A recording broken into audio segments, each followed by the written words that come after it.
Hello friends, मेरी सीजा Bihar exam portal channel पे आप सभी का स्वागत करता हूं। हम लोगों ने जीव जनन कैसे करते हैं तो उसका पूरा नोट्स मैं आपको अच्छे तरीके से समझाया था। अगर आपने नहीं देखा है तो पिछले लेक्चर को जाकर के आप देखें। आज उसी चैप्टर का जीव जनन कैसे करते हैं, तो उसी चैप्टर का जो है 30 इंपॉर्टेंट एमसीक्यू क्वेश्चंस हमने लाया है। ये पीवाईक्यू सभी क्वेश्चंस हैं, ये पूछे गए क्वेश्चंस हैं जो कि एग्जाम में जो है बहुत ही हेल्पफुल होगा। ठीक है, जो एग्जाम आपका बिहार बोर्ड 2026 का होने जा रहा है क्लास 10th का, उसमें बहुत ही हेल्पफुल होगा। तो यहाँ से जो भी क्वेश्चंस बनते हैं एग्जाम में, वो सभी क्वेश्चंस हम आपको इस प्रैक्टिस में करवाएंगे। तो देखिए यहाँ पे 30 क्वेश्चन है। इसमें से पहला क्वेश्चन जो आपके स्क्रीन के सामने है, ये आप देख पा रहे होंगे। क्या कह रहा है? जीवों में नए जीव बनने की प्रक्रिया को क्या कहते हैं? जीवों में नए जीव बनने की प्रक्रिया को क्या कहते हैं? श्वसन कहते हैं, उत्सर्जन कहते हैं, जनन कहते हैं, पोषण कहते हैं। जीवों में नए जीव बनने की प्रक्रिया को क्या कहते हैं? श्वसन, उत्सर्जन, जनन, पोषण क्या कहते हैं? तो हम सभी जानते हैं जीवों में जो है नए जीव बनने की प्रक्रिया को क्या कहते हैं? तो जनन कहते हैं। तो जिन सभी ने ऑप्शन नंबर सी को लगाया है उन सभी का क्या है? करेक्ट आंसर है। तो इसका सही आंसर क्या हो जाएगा? Option number C. क्या है? जनन। चलिए नेक्स्ट क्वेश्चन को हम लोग देखते हैं।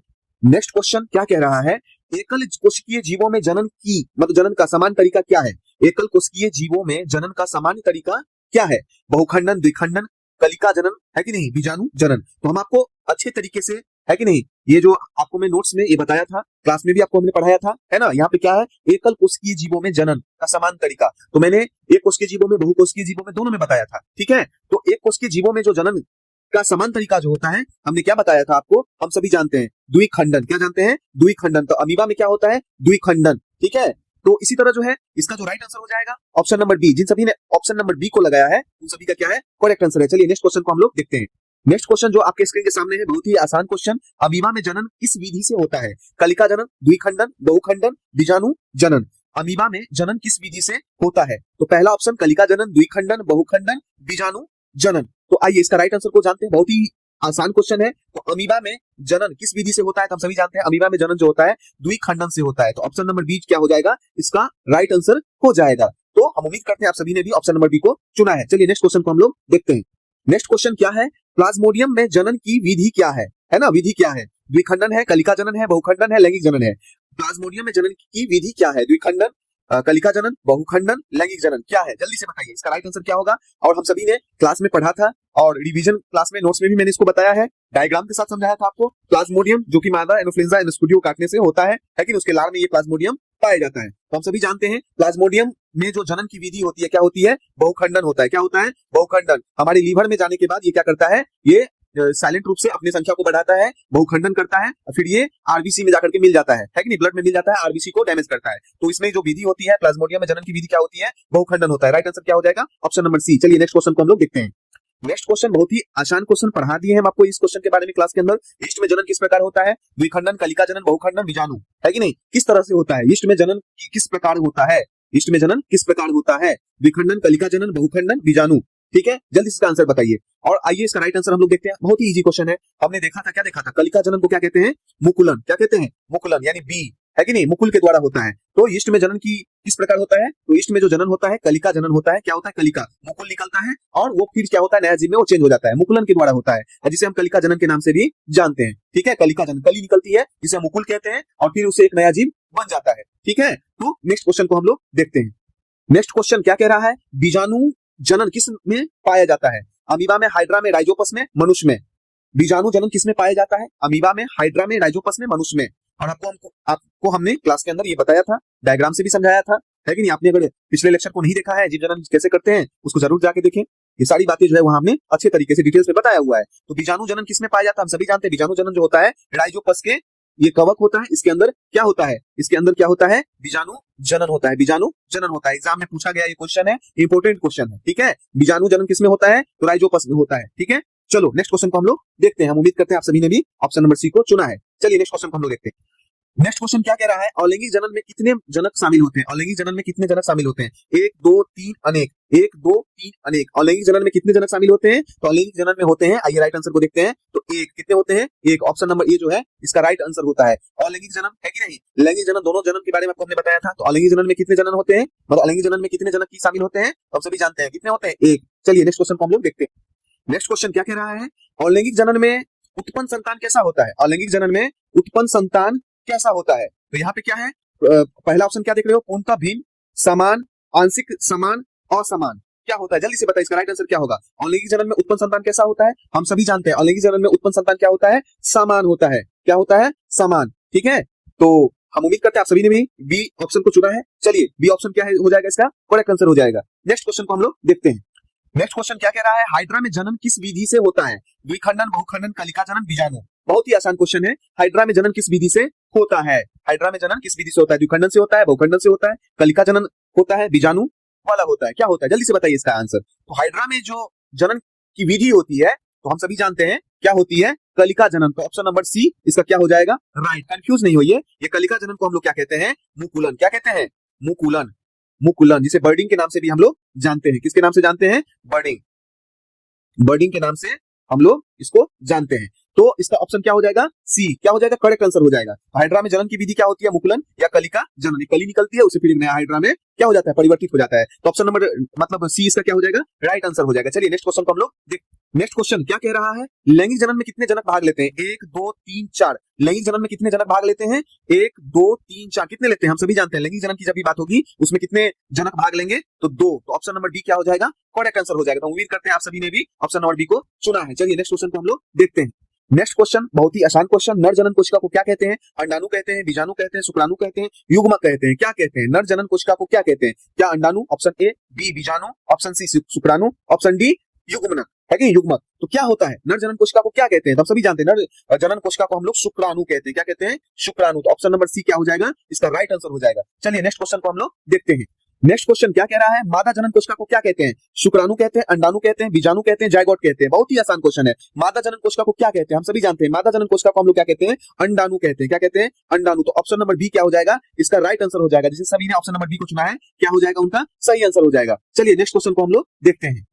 नेक्स्ट क्वेश्चन क्या कह रहा है? निषेचन क्या है? जनन कोशिका का निर्माण, शुक्राणु और अंडाणु का मिलन, भ्रूण का विकास, कोशिका विभाजन। ठीक है, शुक्राणु और अंडाणु का मिलन, जनन कोशिका का निर्माण, है कि नहीं, भ्रूण का विकास, कोशिका विभाजन। निषेचन क्या है? तो हम सभी जानते हैं निषेचन की जो प्रक्रियाएं होती है उसमें क्या होता है? शुक्राणु और अंडाणु का मिलन होता है। तो ऑप्शन नंबर बी क्या हो जाएगा? इसका करेक्ट आंसर हो जाएगा। राइट आंसर क्या हो जाएगा? ऑप्शन नंबर बी, शुक्राणु और अंडाणु का मिलन क्या कहलाता है? निषेचन कहलाता है। हम उम्मीद करते हैं आप सभी ने भी ऑप्शन नंबर बी को चुना है। चलिए नेक्स्ट क्वेश्चन को हम लोग देखते हैं। नेक्स्ट क्वेश्चन क्या कह रहा है? निषेचन के बाद बनने वाली कोशिका क्या कहलाती है? भ्रूण कहलाती है, जायगोट कहलाता है, बीज कहलाता है, युग्मक कहलाता है। क्या कहलाता है? निषेचन के बाद बनने वाली कोशिका क्या कहलाता है?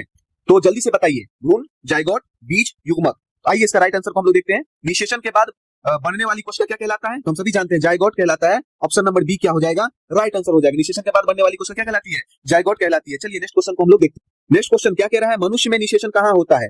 गर्भाशय, योनि, अंडवाहिका, अंडाशय। मनुष्य में निषेचन कहाँ होता है? गर्भाशय में, योनि में, अंडवाहिका में, है कि नहीं, अंडाशय में। कहाँ होता है? जल्दी से बताइए।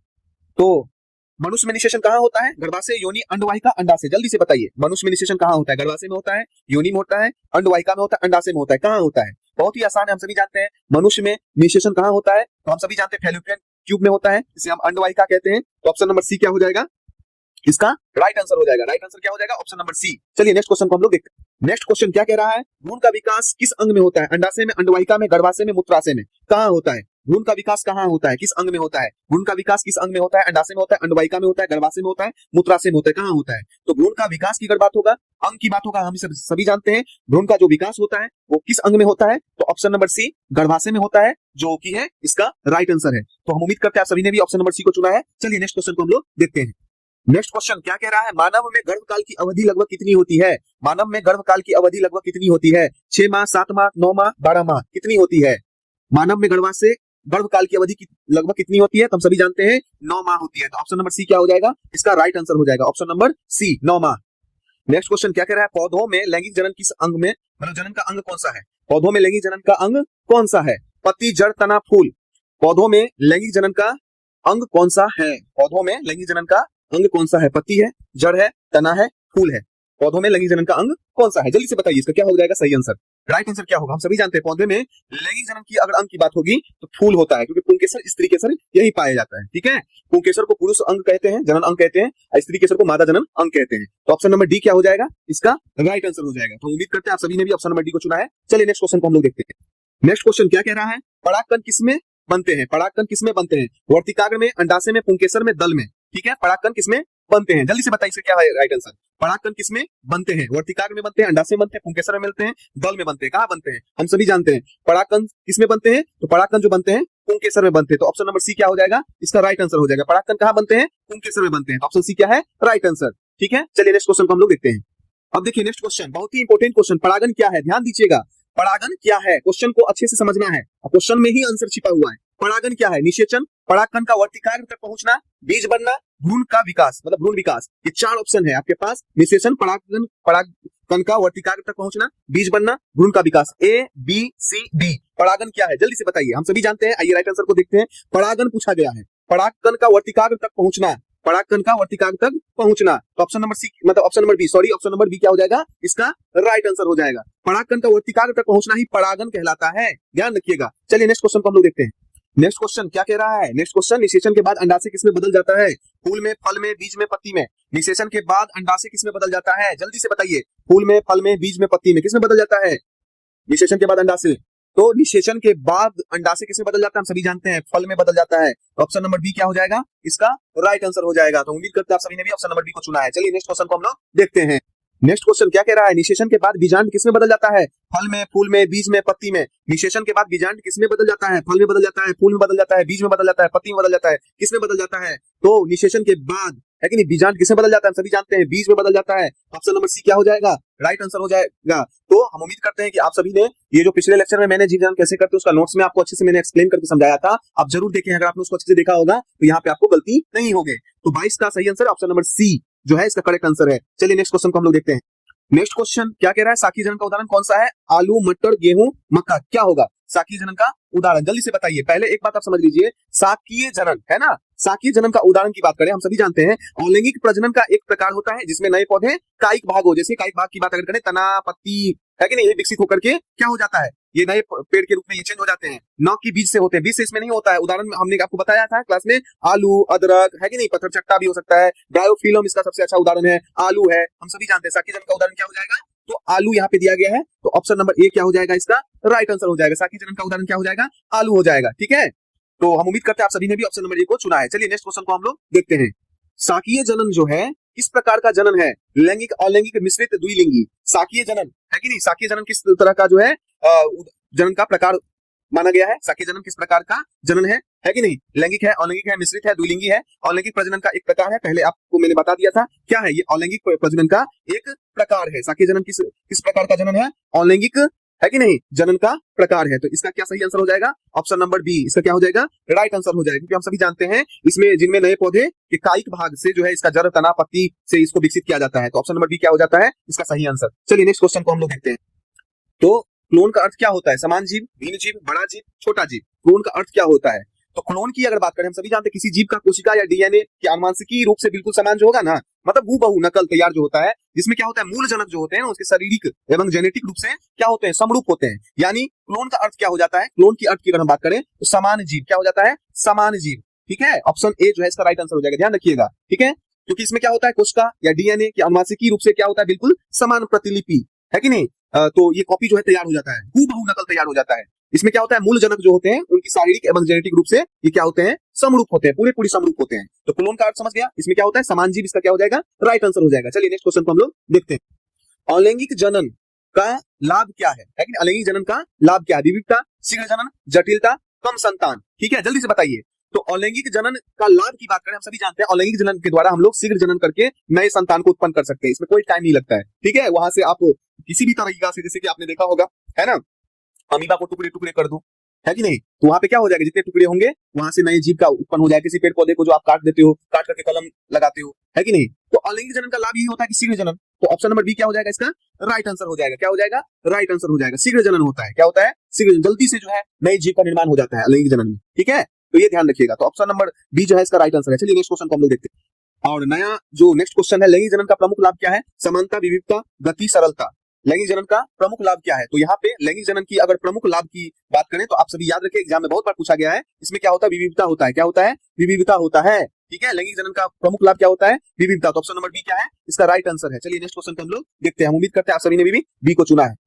तो क्वेश्चन क्या कह रहा है? जनन कोशिकाएं किस प्रक्रिया से बनती है? समसूत्री विभाजन, अर्धसूत्री विभाजन, द्विखंडन, बहुखंडन। जनन कोशिकाएं किस प्रक्रिया से बनती है? समसूत्री विभाजन, अर्धसूत्री विभाजन, द्विखंडन, बहुखंडन। जल्दी से बताइए इसका क्या राइट आंसर हो जाएगा। हम सभी जानते हैं जनन कोशिका की अगर बात करें, है कि नहीं, इसमें क्या होता है, गुण सूत्रों की संख्या क्या हो जाती है, आधी हो जाती है। यह प्रक्रिया जननांगों में होती है जहां एक मूल द्विगुणित कोशिका में विभाजित होकर 4 अगुणित जनन कोशिकाएं क्या करती है, बनाती है। यहाँ पर जैसे शुक्राणु अंडाणु मुख्य रूप से क्या करते हैं, अर्धसूत्री विभाजन करते हैं। तो यहाँ पे क्या है, अर्धसूत्री विभाजन की बात हो रही है। जनन कोशिकाएं किस प्रक्रिया से बनती है, तो अर्धसूत्री विभाजन से बनती है। राइट आंसर क्या हो जाता है, इसका बी हो जाता है। ध्यान रखिएगा, जनन कोशिकाएं किस प्रक्रिया से बनती है, अर्धसूत्री विभाजन से बनती है। ठीक है, ये ध्यान रखिएगा, क्योंकि इसमें गुणसूत्रों की संख्या क्या हो जाती है, आधी हो जाती है।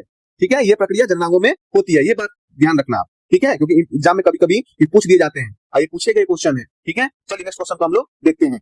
नेक्स्ट क्वेश्चन क्या कह रहा है, मानव शुक्राणु कहां बनते हैं, अंडाशय में, वृषण में, गर्भाशय में, अंडवाहिका में। तो मानव शुक्राणु की अगर बात करते हैं तो हम सभी जानते हैं मानव शुक्राणु वृषण में बनते हैं। तो ऑप्शन नंबर बी क्या हो जाएगा, इसका करेक्ट आंसर हो जाएगा। हम उम्मीद करते हैं आप सभी ने इसका आंसर दे दिया होगा। Right answer option number B होगा। चलिए नेक्स्ट क्वेश्चन को हम लोग देखते हैं। नेक्स्ट क्वेश्चन क्या कह रहा है, मानव में अंडाणु कहां बनते हैं, मानव में अंडाणु कहां बनते हैं, वृषण में, गर्भाशय में, अंडाशय में, मूत्राशय में, कहां बनते हैं, जल्दी से बताइए। ये लास्ट क्वेश्चन है और हम उम्मीद करते हैं कि आप सभी ने ये क्वेश्चन का आंसर तो दे ही दोगे, और बाकी जितने भी क्वेश्चन मैंने पीछे करवाया है सभी का आंसर आपने सही दिया होगा। ठीक है, तो ये बहुत ही इंपॉर्टेंट, यहाँ से जो भी PYQ बनने की संभावनाएं होती है, क्वेश्चन एग्जाम में आने की संभावनाएं होती है, मैक्सिमम मैंने क्वेश्चन इसको करवाया है, और भी जो कुछ भी क्वेश्चन बनेगा वो मैं आपको प्रैक्टिस करवाऊंगा। ठीक है, तो यहाँ पर जो मानव में अंडाणु कहां बनते हैं, तो मानव में अंडाणु की अगर बात होगा तो हम सभी जानते हैं अंडाशय में क्या बनता है, अंडाणु का निर्माण होता है। तो चलिए पहला क्वेश्चन आप देख रहे हैं, निम्न में से कौन सी अभिक्रियाएं संयोजन अभिक्रिया है। यहाँ पे आप देख रहे हैं निम्न में से कौन सी अभिक्रियाएं संयोजन अभिक्रियाएं हैं। तो पहला है सी, देख रहे हो CaO plus H2O, Ca into H का whole twice, CaCO3, CaO CO2, Zn CuSO4, ZnSO4 Cu, AgNO3 plus NaCl, AgCl, NaNO3। तो ये प्रायः संयोजन अभिक्रिया, वियोजन अभिक्रिया, उसका विस्थापन अभिक्रिया, द्विविस्थापन अभिक्रिया के बारे में क्लास में मैंने हजारों बार बताया है। ठीक है, अच्छे से वहां पे आपको जब हमें पढ़ा रहा था तो इस सारे अभिक्रियाएं के बारे में हमने आपको समझाया था, और एग्जाम में ये बहुत ही इंपॉर्टेंट है, आना ही आना है। इसलिए हम उम्मीद करते हैं आप सभी ने इसका सही आंसर दे दिया होगा। निम्न में से कौन सी अभिक्रियाएं संयोजन अभिक्रियाएं हैं, तो हम सभी जानते हैं ऑप्शन नंबर ए जो आप देख रहे हो ये प्रायः क्या है, संयोजन अभिक्रियाएं का उदाहरण है। तो ऑप्शन नंबर ए क्या हो जाएगा, राइट आंसर हो जाएगा। ये जो आप देख रहे हो ना, ये क्या है, वियोजन अभिक्रिया है, जिसमें एकल अभिकर्मक टूटकर दो या दो से अधिक अभिकारक का निर्माण करते हैं। ठीक है, और ये जो आप देख रहे हो ये क्या है, विस्थापन अभिक्रिया है। ये जो अधिक क्रियाशील धातु है ये अपने से कम क्रियाशील धातु को उसके ही यौगिक से क्या कर देता है, विस्थापित कर देता है। ये जो आप देख रहे हो ये द्विविस्थापन अभिक्रिया है, क्योंकि इसमें आपने क्या देखा था, आयनों के आदान प्रदान से। ठीक है, आपस में क्या होता है, आयनों का शेयरिंग होता है, आयनों का क्या होता है, शेयरिंग से। ठीक है, तो क्या बनता है, दो या दो से अधिक पदार्थ बनते हैं, मतलब आयनों के अदला बदली करके जो होते हैं। ठीक है, उसे हम लोग क्या कहते हैं, द्विविस्थापन अभिक्रिया कहते हैं, डबल डिस्प्लेसमेंट रिएक्शन। ठीक है, तो आपने क्या देखा, CaO plus H2O, Ca into H का होल ट्वाइस, ये किसके उदाहरण है, तो संयोजन अभिक्रिया के उदाहरण है। तो आप सभी ने भी ऑप्शन नंबर ए को चुना है, तो आपका ये क्या है, करेक्ट आंसर है। चलिए नेक्स्ट क्वेश्चन को हम लोग देखते हैं। नेक्स्ट क्वेश्चन जो कि आप देख रहे हैं, जंग लगने की प्रक्रिया को क्या कहते हैं, जंग लगने की प्रक्रिया को क्या कहते हैं, दहन कहते हैं, संचारण कहते हैं, अपचयन कहते हैं, उदासीनीकरण कहते हैं। तो जंग लगने की प्रक्रिया को हम क्या कहते हैं, जल्दी से इसका आंसर कीजिए।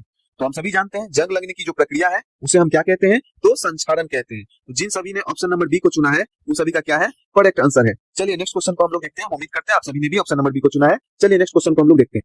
नेक्स्ट क्वेश्चन आपके स्क्रीन के सामने है, pH का मान 7 से कम होने पर पदार्थ होता है, क्षारीय होता है, उदासीन होता है, अम्लीय होता है, लवण होता है, जल्दी से बताइए। बहुत ही इंपॉर्टेंट क्वेश्चन है, ये क्वेश्चन एग्जाम में आपको देखने को मिलेंगे, हर बार ये पूछा जाता है इस तरह का क्वेश्चन, है कि नहीं, क्षारीय, उदासीन, अम्लीय, लवण, ये से लगा हुआ क्वेश्चन बहुत बार पूछा गया है, हर साल ही पूछा जाता है। तो pH का मान 7 से कम होने पर पदार्थ होता है, हम सभी जानते हैं pH मान जब भी 7 से कम होगा, यानी 7 से कम होने पर क्या होता है, ये अम्लीय होता है। और ध्यान रखना, ये जो क्षारीय होता है ना, क्षारीय कितने पे होता है, 7 से ज्यादा होगा तो क्षारीय होगा, और उदासीन 7 पे होगा। उदासीन कितने पे होगा, pH मान 7 होगा तो उदासीन होगा। क्षारीय 7 से अधिक होने पर, और 7 से कम होने पर क्या होता है, 7 से अधिक होने पे क्या होता है, 7 से अधिक होने पर ये हो जाता है क्षारीय। उदासीन 7 पे होता है, ठीक है, 7 से कम होने पर जितना कम होगा उतनी ज्यादा कॉन्सेंट्रेट एसिड होगा। क्लास में मैंने आपको अच्छे से इसके बारे में समझाया था। तो ध्यान रखिए, अगर एग्जाम में इस तरह का क्वेश्चन आता है तो आप आसानी से इसका आंसर करेंगे, आप रिवीजन करते रहिए। तो क्वेश्चन नंबर 3 का जो सही आंसर हो जाएगा ऑप्शन नंबर सी। ठीक है, सी जो है करेक्ट आंसर है, आप सभी ने भी ऑप्शन नंबर सी को चुना है। चलिए नेक्स्ट क्वेश्चन को हम लोग देखते हैं। नेक्स्ट क्वेश्चन आपके स्क्रीन के सामने है, सबसे हल्की धातु कौन सी है, सोडियम, लिथियम, पोटासियम, कैल्शियम, जल्दी से इसका आंसर कीजिए। सबसे हल्की धातु कौन सी है, तो हम उम्मीद करते हैं आप सभी ने सही आंसर चुन लिया होगा। सबसे हल्की धातु कौन सी है? तो हम सभी जानते हैं सबसे हल्की धातु क्या होता है? लिथियम। लिथियम क्या है? सबसे हल्की धातु है। और इसका घनत्व क्या होता है? बहुत कम होता है। कितना होता है? तो हम सभी जानते हैं 0.534 ग्राम सेंटीमीटर क्यूब होता है। ठीक है, ये ध्यान रखना। और जो पानी से भी हल्का होता है और इसे आसानी से चाकू से काटा जा सकता है। और अत्यधिक अभिक्रियाशील ये क्या होता है? क्षार धातु है। ठीक है, ये ध्यान रखना। तो सबसे हल्की धातु कौन सी है? तो लिथियम सबसे हल्की धातु है। पृथ्वी पर सबसे हल्की धातु है लिथियम, ये ध्यान रखिएगा। तो करेक्ट आंसर क्या हो गया इसका? Option number B. हम उम्मीद करते हैं आप सभी ने भी ऑप्शन नंबर बी को चुना है। चलिए नेक्स्ट क्वेश्चन को हम लोग देखते हैं। अगला क्वेश्चन आप देख पा रहे होंगे, क्या है? बेकिंग सोडा का रासायनिक नाम है sodium chloride, sodium carbonate, sodium hydrogen carbonate, sodium hydroxide. Baking soda का रासायनिक नाम जल्दी से बताइए। बेकिंग सोडा का रासायनिक नाम।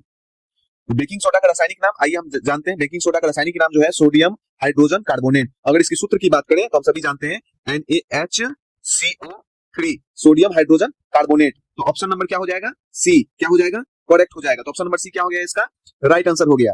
तो बेकिंग सोडा का रासायनिक नाम क्या होता है? Sodium hydrogen carbonate. इसे खाने का सोडा भी कहा जाता है। ठीक है, और वैज्ञानिक भाषा में इसे सोडियम बाई कार्बोनेट के नाम से हम जानते हैं। सोडियम बाई, ध्यान रखें, सोडियम बाई, है ना, सोडियम बाई कार्बोनेट, कार्बोनेट के नाम से ये वैज्ञानिक नाम हो गया। ये क्या हो गया? वैज्ञानिक नाम हो गया। ये ध्यान रखिएगा, वैज्ञानिक नाम क्या हो गया? Sodium by carbonate. और रासायनिक नाम क्या हो गया? Sodium hydrogen carbonate. ठीक है, तो ध्यान रखिएगा। तो अगर एग्जाम में आता है तो आप आसानी से इसका आंसर लिख सकते हो। चलिए नेक्स्ट क्वेश्चन को हम लोग देखते हैं। क्वेश्चन क्या कह रहा है? नीले थोथे का रासायनिक सूत्र क्या है? CuSO4 है, CuSO4 into 5H2O है, CuCl2 है, CuO है। जल्दी से बताइए, जल्दी से बताइए, नीले थोथे का रासायनिक सूत्र क्या है? नीले थोथे का रासायनिक सूत्र क्या है?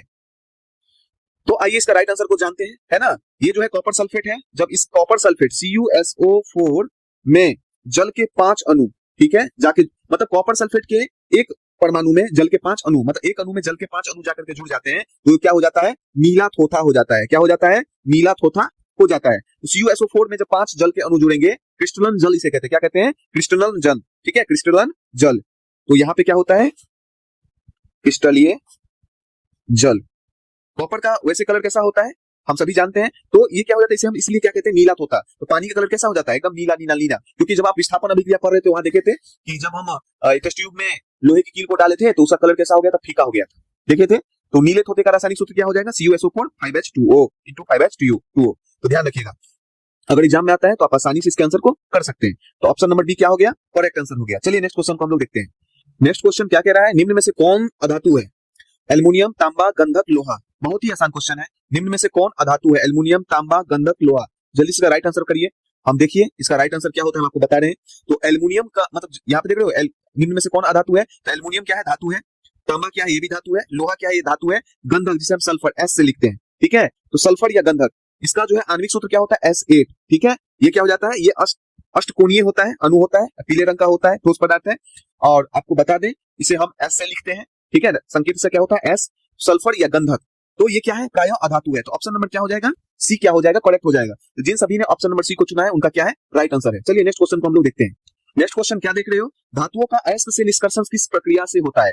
धातुओं का अयस्क से निष्कर्षण किस प्रक्रिया से होता है? अपचयन से होता है, ऑक्सीकरण से होता है, उदासीनीकरण से होता है, दहन से होता है। जब हम मेटल नॉन मेटल धातु अधातु पढ़ा रहे थे तो इसको मैंने अच्छे से समझाया था। धातुओं का अयस्क से निष्कर्षण किस प्रक्रिया से होता है? तो मैंने आपको बताया था जैसे CuO है। ठीक है, जब इसको हम कार्बन से अभिक्रिया करवा देंगे तो क्या हो जाएगा? कार्बन क्या, कॉपर बचेगा, कॉपर धातु शुद्ध बचेगा, और CO2 ये कार्बन क्या कर देगा? इसका अपचयन कर देगा। ठीक है, तो यहाँ पे ध्यान रखना, धातुओं का अयस्क से निष्कर्षण किस प्रक्रिया से होता है? तो अपचयन की प्रक्रिया से होता है। किस प्रक्रिया से होता है? अपचयन के प्रक्रिया से होता है। तो राइट आंसर क्या हो जाएगा? Option number A. तो करेक्ट आंसर है अपचयन। याद रखें, धातुओं का अयस्क से निष्कर्षण किस प्रक्रिया से होता है? तो अपचयन प्रक्रिया से होता है। तो हम उम्मीद करते हैं आप सभी ने भी ऑप्शन नंबर ए को चुना है। चलिए नेक्स्ट क्वेश्चन को हम लोग देखते हैं। तो नेक्स्ट क्वेश्चन क्या देख रहे हो? धोने का सोडा का सूत्र Na2CO3 NaHCO3 Na2CO3 into 10H2O NaOH। जल्दी से इसका आंसर कीजिए। हम उम्मीद करते हैं आप सभी ने इसका सही आंसर कर दिया होगा। धोने का सोडा का सूत्र की अगर बात करें, हम सभी जानते हैं ये जो देख रहे हो ना Na2CO3 और 10H2O, तो यहाँ पे क्या होता है? सोडियम कार्बोनेट में जब जल के क्या होते हैं, मतलब इसको हम क्या कहते हैं? देखो, धोने का सोडा का जो हम कहते हैं नाम सोडियम कार्बोनेट, सोडियम कार्बोनेट, और इसमें क्या होता है? जल जुड़ जाता है, जल के डेकाहाइड्रेट जल के 10 अणु जाकर के इसमें क्या होते हैं, जुड़ जाते हैं। तो सोडियम कार्बोनेट डेकाहाइड्रेट, ठीक है। तो Na2CO3 इंटू 10H2O, ये क्या है, धोने का सोडा का रासायनिक सूत्र है। तो ऑप्शन नंबर की सी क्या हो जाएगा, करेक्ट हो जाएगा। याद रखें, ये सोडियम हाइड्रोक्साइड है, सोडियम हाइड्रोजन कार्बोनेट है, सोडियम कार्बोनेट है। तो इसमें जो है धोने का सोडा, सोडियम कार्बोनेट डेकाहाइड्रेट, ये क्या है, धोने का सोडा का सूत्र है। ध्यान रखें, एग्जाम में अगर पूछा जाता है, पूछा ही जाता है, ये सब क्वेश्चन रहता है। आप लोग जो है जरूर इसका ज्यादा से ज्यादा प्रैक्टिस करके जाएं, सूत्र सबको ध्यान में रखते रहे, रिवीजन करते रहे, बार बार रिवीजन करते रहे, ताकि एग्जाम में गलती कम से कम हो। चलिए नेक्स्ट क्वेश्चन को हम लोग देखते हैं। नेक्स्ट क्वेश्चन क्या देख रहे हो, अम्ल और क्षार, अम्ल प्लस क्षार ये दोनों अभिक्रिया करता है तो क्या बनता है, अम्ल बनता है, क्षार बनता है, लवण और जल बनता है, गैस बनता है। बहुत ही आसान क्वेश्चन है और इस तरह के क्वेश्चन एग्जाम में देखने को मिलते हैं। जल्दी से बताइए, अम्ल और क्षार परस्पर अभिक्रिया कर रहे हैं तो क्या बनता है, अम्ल बनता है, क्षार बनता है, लवण और जल बनता है, गैस बनता है। जल्दी से बताइए इसका राइट आंसर क्या होगा। और अगर आपने बिहार एग्जाम पोर्टल चैनल को सब्सक्राइब नहीं किया तो जरूर करें, लाइक करें, शेयर करें, कमेंट्स करें, ठीक है। तो चलिए देखते हैं इसका राइट आंसर। हम सभी जानते हैं जब अम्ल और क्षार परस्पर अभिक्रिया करता है तो क्या होता है, लवण और जल का निर्माण होता है। क्या होता है, लवण और जल का निर्माण होता है, जिसे हम क्या कहते हैं, इस अभिक्रिया को उदासीनीकरण, है कि नहीं, अभिक्रिया भी कहते हैं, उदासीनीकरण अभिक्रिया भी कहते हैं। और ध्यान देना, अम्ल और क्षार परस्पर अभिक्रिया करता है तो क्या बनता है, संगत लवण और जल मिलता है। तो अम्ल है HCl और क्षार क्या है, सोडियम हाइड्रोक्साइड। ये दोनों अभिक्रिया करेंगे तो सोडियम क्लोराइड बनेगा और H2O। ये क्या है, अम्ल है, ये क्या है, क्षार है, ये क्या है, लवण है, ये क्या है, जल है। तो इस तरह के एग्जाम में अगर क्वेश्चन आते हैं तो आप आसानी से इसके आंसर कर सकते हो। चलिए नेक्स्ट क्वेश्चन को हम लोग देखते हैं। उम्मीद करते हैं आप सभी ने भी इसका सही आंसर दिया है। नेक्स्ट क्वेश्चन को हम लोग देखते हैं। नेक्स्ट क्वेश्चन क्या कह रहा है, पौधों में भोजन का परिवहन होता है जाइलम द्वारा, फ्लोएम द्वारा, रंध्र द्वारा, तना द्वारा। बहुत ही आसान क्वेश्चन है, पौधों में भोजन का परिवहन होता है। जल्दी इसका राइट आंसर बताइए। पौधों में भोजन का परिवहन होता है, जाइलम द्वारा नहीं होता है, जाइलम द्वारा जल का होता है, ठीक है। जाइलम द्वारा किसका होता है, तो जल का होता है, ये ध्यान रखिएगा। जाइलम द्वारा किसका होता है, जल का होता है। रंध्र द्वारा गैसों का होता है, ठीक है। और यहाँ पे आप देख रहे हो फ्लोएम, तो ऑप्शन नंबर बी क्या है, राइट आंसर है। तो जिन सभी ने ऑप्शन नंबर बी दिया है, फ्लोएम द्वारा क्या होता है, फ्लोएम नामक ऊतक के द्वारा, संवहनी ऊतक के द्वारा क्या होता है, भोजन का परिवहन होता है। तो राइट आंसर क्या हो जाएगा, बी। चलिए नेक्स्ट क्वेश्चन को हम लोग देखते हैं। नेक्स्ट क्वेश्चन क्या कह रहा है, मानव हृदय में कितने कक्ष होते हैं, 2 3 4 5। मानव हृदय में कितने कक्ष होते हैं, 2 3 4 5। तो हम सभी जानते हैं मानव हृदय में कितने कक्ष होते हैं, तो 4 होते हैं। कितने होते हैं, 4। तो राइट आंसर क्या हो जाएगा, सी, दायां नीले, बायां नीले, दायां अलिन, बायां अलिन। चलिए नेक्स्ट क्वेश्चन को हम लोग देखते हैं। उम्मीद करते हैं आप सभी ने भी इसको आंसर सी किया है। नेक्स्ट क्वेश्चन बहुत ही आसान क्वेश्चन, प्रकाश संश्लेषण की प्रक्रिया कहाँ होती है, माइटोकॉन्ड्रिया में, राइबोसोम में, क्लोरोप्लास्ट में, नाभिक में। और देखिएगा बहुत सारे टीचर्स ऐसे होते हैं बहुत ही डिफिकल्ट क्वेश्चन करवाते हैं, ठीक है। लेकिन जब आप एग्जाम देने जाओगे बहुत ही इजी क्वेश्चंस जो है आपको देखने को मिलेंगे, ठीक है। तो मैं जो 10 साल 12 साल जो पीछे प्रीवियस ईयर क्वेश्चंस हैं उसको मैंने देख करके हमने देखा है कि बहुत सारे क्वेश्चंस जो है रिपीटेड क्वेश्चंस होते हैं, ठीक है। अगर आप 5 साल 6 साल पहले के क्वेश्चंस को प्रैक्टिस कर लो तो 100 में 100 आसानी से आ जाएंगे। वही क्वेश्चंस बार बार रिपीट होते रहते हैं, ठीक है। तो हम लोग क्या होते हैं, भटकते हैं, भटकाव ज्यादा होते हैं। तो यूट्यूब पे आते हैं, बहुत सारे यूट्यूब चैनल को देखते हैं जो कि डिफिकल्ट क्वेश्चन कराते हैं, लेकिन एग्जाम में वो पूछेंगे नहीं, पूछेंगे आपके बेसिक, और वही हम गलती करके आ जाते हैं। ध्यान रखना, बहुत ही आसान क्वेश्चन, इसी तरह के क्वेश्चन, क्योंकि ये सारे क्वेश्चन पूछे गए क्वेश्चन हैं, ठीक है। तो यहाँ पे ध्यान दीजिए, प्रकाश संश्लेषण की प्रक्रिया कहाँ होती है, तो प्रकाश संश्लेषण की प्रक्रिया क्लोरोप्लास्ट में होती है। क्लोरोफिल के अंदर जो डॉट जो होता है ना उसे क्लोरोप्लास्ट कहते हैं, ठीक है। तो ऑप्शन नंबर सी क्या हो जाएगा, इसका राइट आंसर हो जाएगा। चलिए नेक्स्ट क्वेश्चन को हम लोग देखते। नेक्स्ट क्वेश्चन क्या कह रहा है, रक्त का रंग लाल रंग किसके कारण होता है, रक्त का लाल रंग किसके कारण होता है, प्लाज्मा के कारण, हीमोग्लोबिन के कारण, प्लेटलेट्स के कारण, श्वेत रक्त कण के कारण। रक्त का लाल रंग किसके कारण होता है, प्लाज्मा के कारण होता है, हीमोग्लोबिन के कारण होता है, प्लेटलेट्स के कारण होता है, श्वेत रक्त कण के कारण होता है। तो हम सभी जानते हैं रक्त का लाल रंग हीमोग्लोबिन के कारण होता है। ऑप्शन नंबर बी क्या हो जाएगा, इसका राइट आंसर हो जाएगा। चलिए नेक्स्ट क्वेश्चन को हम लोग देखते हैं। नेक्स्ट क्वेश्चन क्या कह रहा है, श्वसन के दौरान कौन सी गैस निकलती है, oxygen, nitrogen, carbon dioxide, hydrogen. श्वसन के दौरान कौन सी गैस निकलती है, तो हम सभी जानते हैं श्वसन के दौरान कार्बन डाइऑक्साइड गैस निकलती है। तो ऑप्शन सी क्या हो जाएगा, राइट आंसर हो जाएगा। चलिए नेक्स्ट क्वेश्चन को हम लोग देखते हैं। अगला क्वेश्चन क्या है, मानव नेत्र में प्रकाश संवेदनशील परत है, कर्निया, परितारिका, रेटिना, लेंस। जल्दी से, बहुत ही इजी क्वेश्चन है, जल्दी से इसका आंसर कीजिए। मानव नेत्र में प्रकाश संवेदनशील परत है, कर्निया, परितारिका, रेटिना, लेंस। क्या है, जल्दी से इसका आंसर कीजिए। तो हम सभी जानते हैं मानव नेत्र में प्रकाश संवेदनशील परत है, रेटिना है। क्या है, रेटिना है। तो ऑप्शन सी क्या हो जाएगा, करेक्ट हो जाएगा। मानव नेत्र में प्रकाश के प्रति संवेदनशील पर्दा क्या होता है, रेटिना कहलाता है, जो आंख के पिछले हिस्से में स्थित होता है, ये ध्यान रखना है। और प्रकाश संवेदनशील कोशिकाएं से ये बना होता है। इसमें 2 ध्यान रखेंगे, रॉड्स और कोशिकाएं जो होती है कोन्स, है ना, इससे बना होता है। और ये क्या करता है, प्रकाश को विद्युत संकेत के रूप में बदलकर मस्तिष्क को भेजता है, जिससे हमें क्या होता है, चित्र दिखाई देता है। ध्यान रखें। तो ऑप्शन नंबर सी क्या हो जाएगा, राइट। तो मानव नेत्र में प्रकाश संवेदनशील परत कौन है, रेटिना है। ध्यान रखें, एग्जाम में अगर पूछा जाता है तो इसके सही आंसर को करके आएंगे। चलिए नेक्स्ट क्वेश्चन को हम लोग देखते हैं।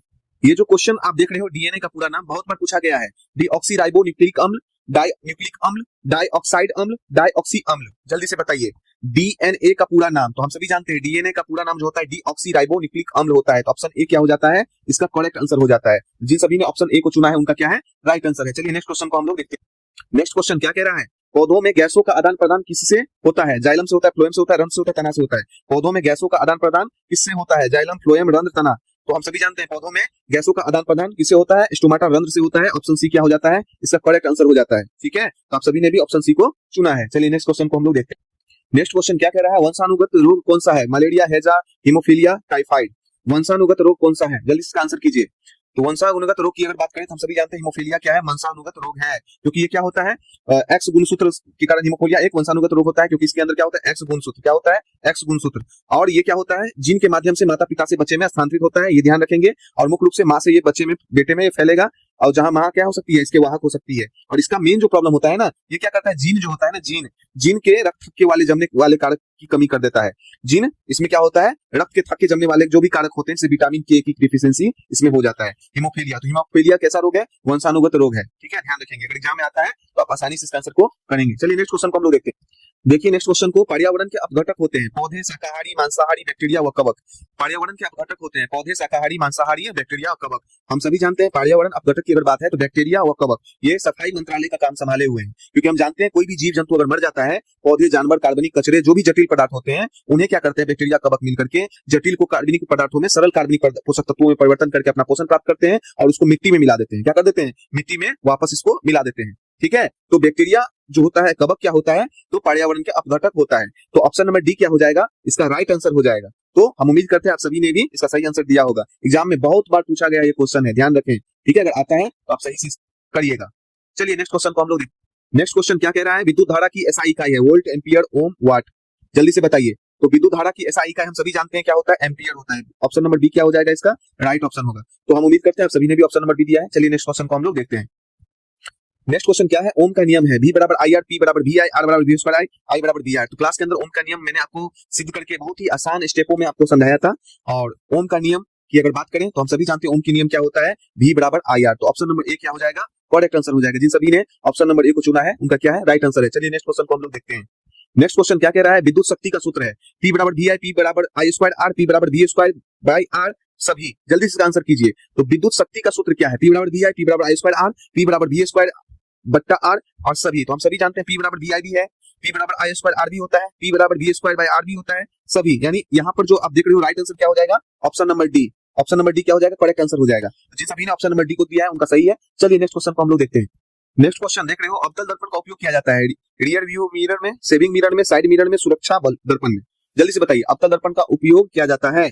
हम सभी जानते हैं अवतल दर्पण का उपयोग सेविंग मिरर में किया जाता है। तो ऑप्शन बी क्या हो जाएगा, इसका राइट आंसर हो जाएगा। क्योंकि चेहरे को दर्पण के करीब फोकस और ध्रुव के बीच रखते हैं तो क्या होता है, चेहरा बड़ा हो जाता है, मैग्नीफाइड हो जाता है, सीधा स्पष्ट प्रतिबिंब बनता है, जिससे क्या होता है, छोटे छोटे बाल हमें दिखाई दे देते हैं। तो ऑप्शन बी क्या है, इसका राइट आंसर है। उम्मीद करते हैं आप सभी ने भी इसका सही आंसर दिया है, ऑप्शन बी दिया है। तो अवतल दर्पण का उपयोग किया जाता है, ये बहुत बार एग्जाम में आया गया क्वेश्चन है। अगर बिहार एग्जाम पोर्टल चैनल को सब्सक्राइब नहीं किया जरूर सब्सक्राइब करें, लाइक करें, शेयर करें, ताकि और भी स्टूडेंटों को सहायता मिल सके, हेल्पफुल हो सके। ठीक है, मदद मिल सके, उनको तैयारी में जो है क्या होगा, हेल्पफुल हो जाएगा। चलिए नेक्स्ट क्वेश्चन को हम लोग देखते हैं।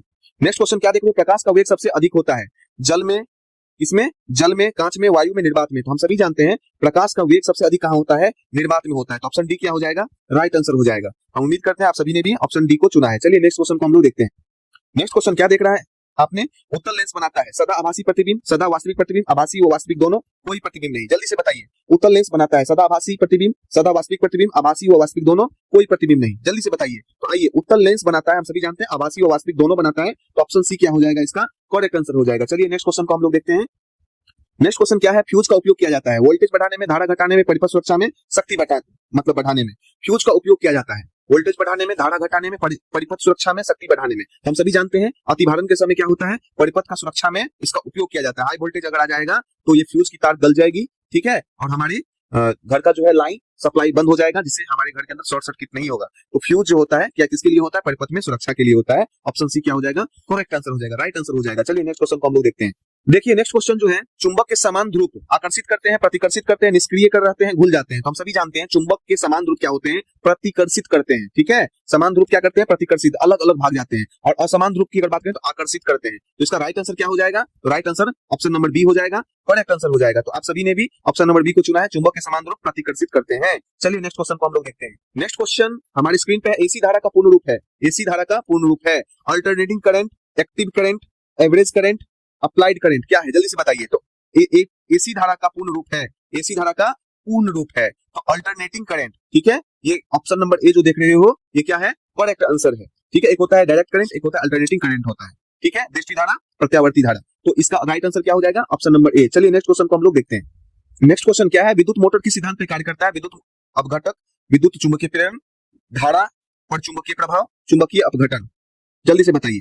तो विद्युत मोटर किस सिद्धांत पर कार्य करता है, तो धारा पर चुंबकीय प्रभाव पर कार्य करता है। ध्यान रखिएगा, विद्युत मोटर धारा के चुंबकीय प्रभाव, विद्युत चुंबकीय प्रेरण के सिद्धांत पर कार्य करता है। ऑप्शन सी क्या हो जाएगा, इसका करेक्ट आंसर हो जाएगा। चलिए नेक्स्ट क्वेश्चन को हम लोग देखते हैं।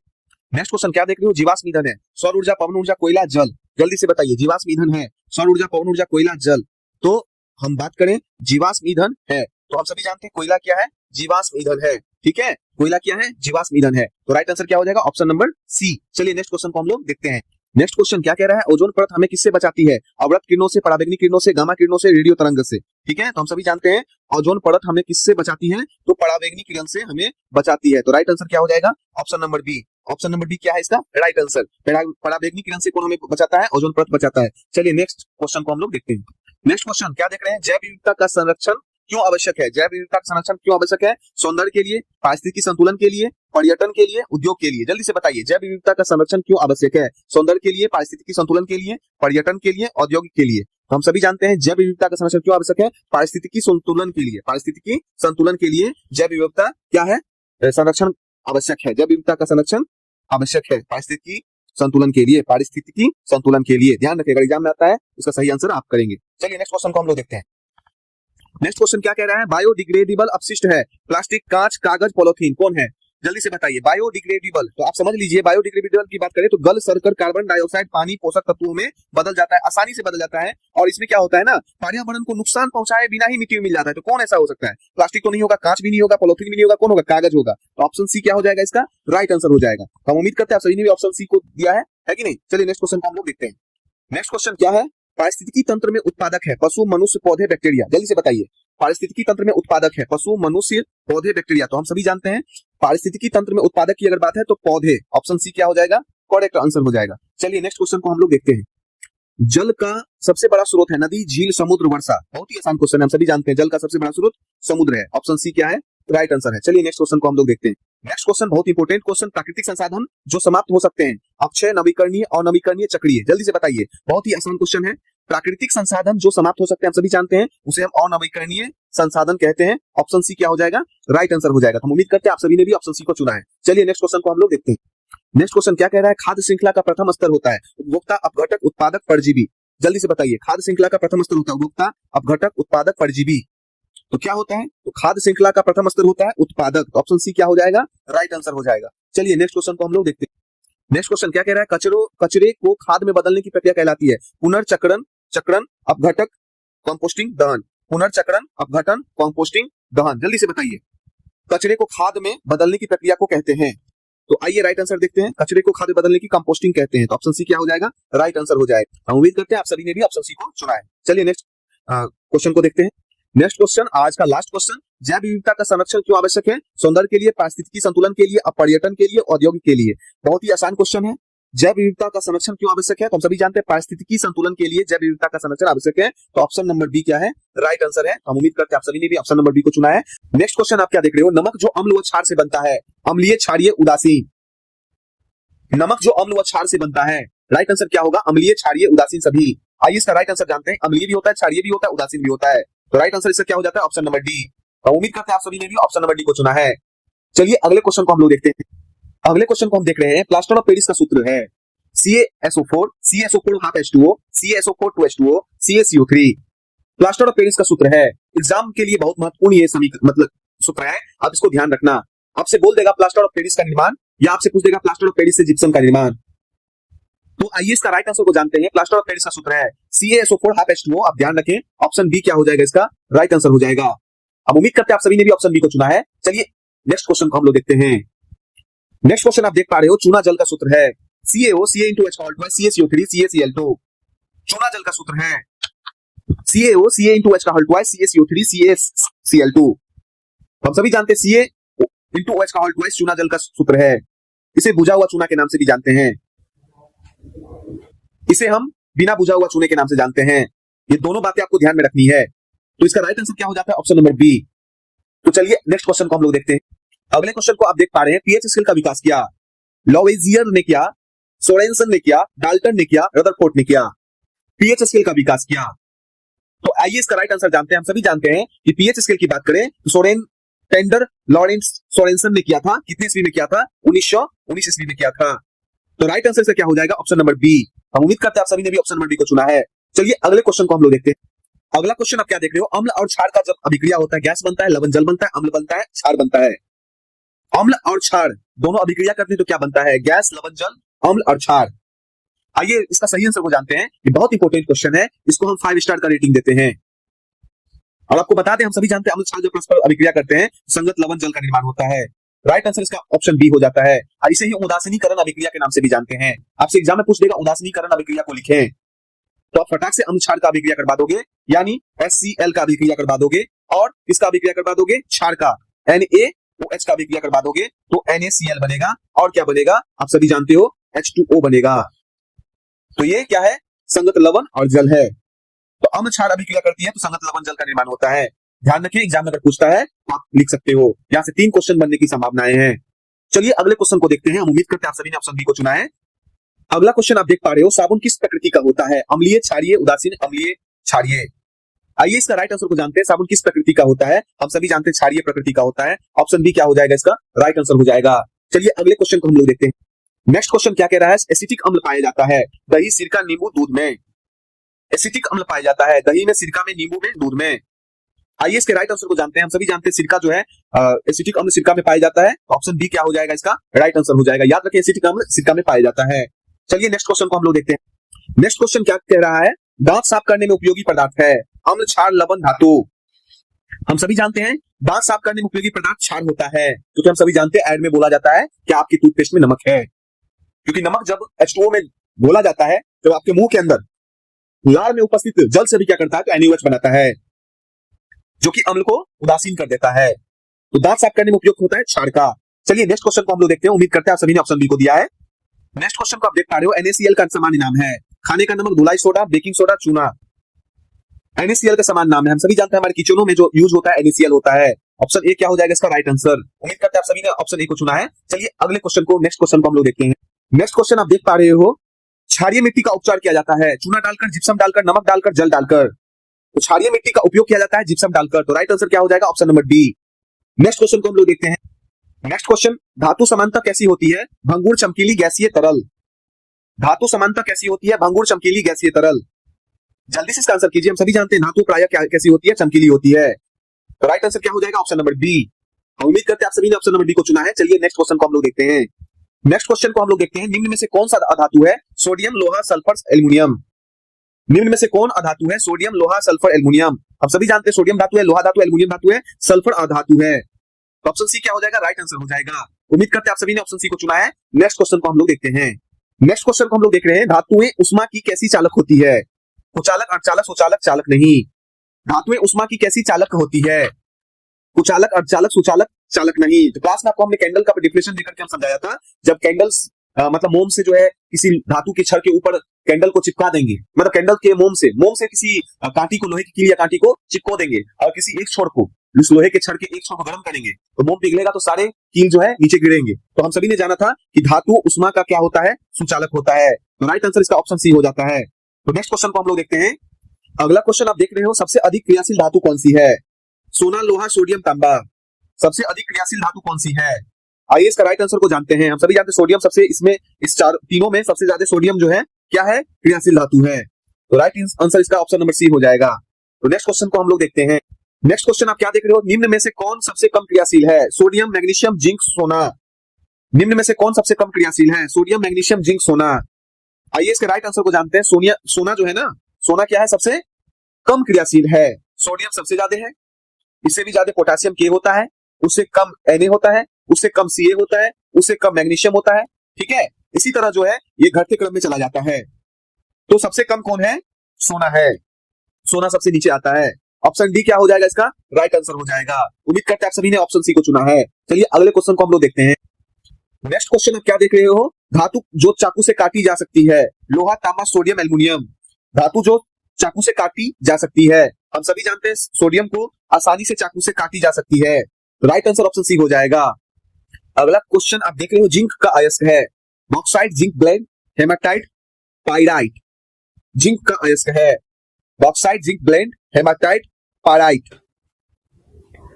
जल्दी से इसका राइट आंसर बताइए। हम सभी जानते हैं जिंक अयस्क है जिंक ब्लेंड का, इसका सूत्र ZnS होता है। जिंक ब्लेंड या एस्फेलेराइट कहा जाता है। क्या कहा जाता है? एस्फेलेराइट।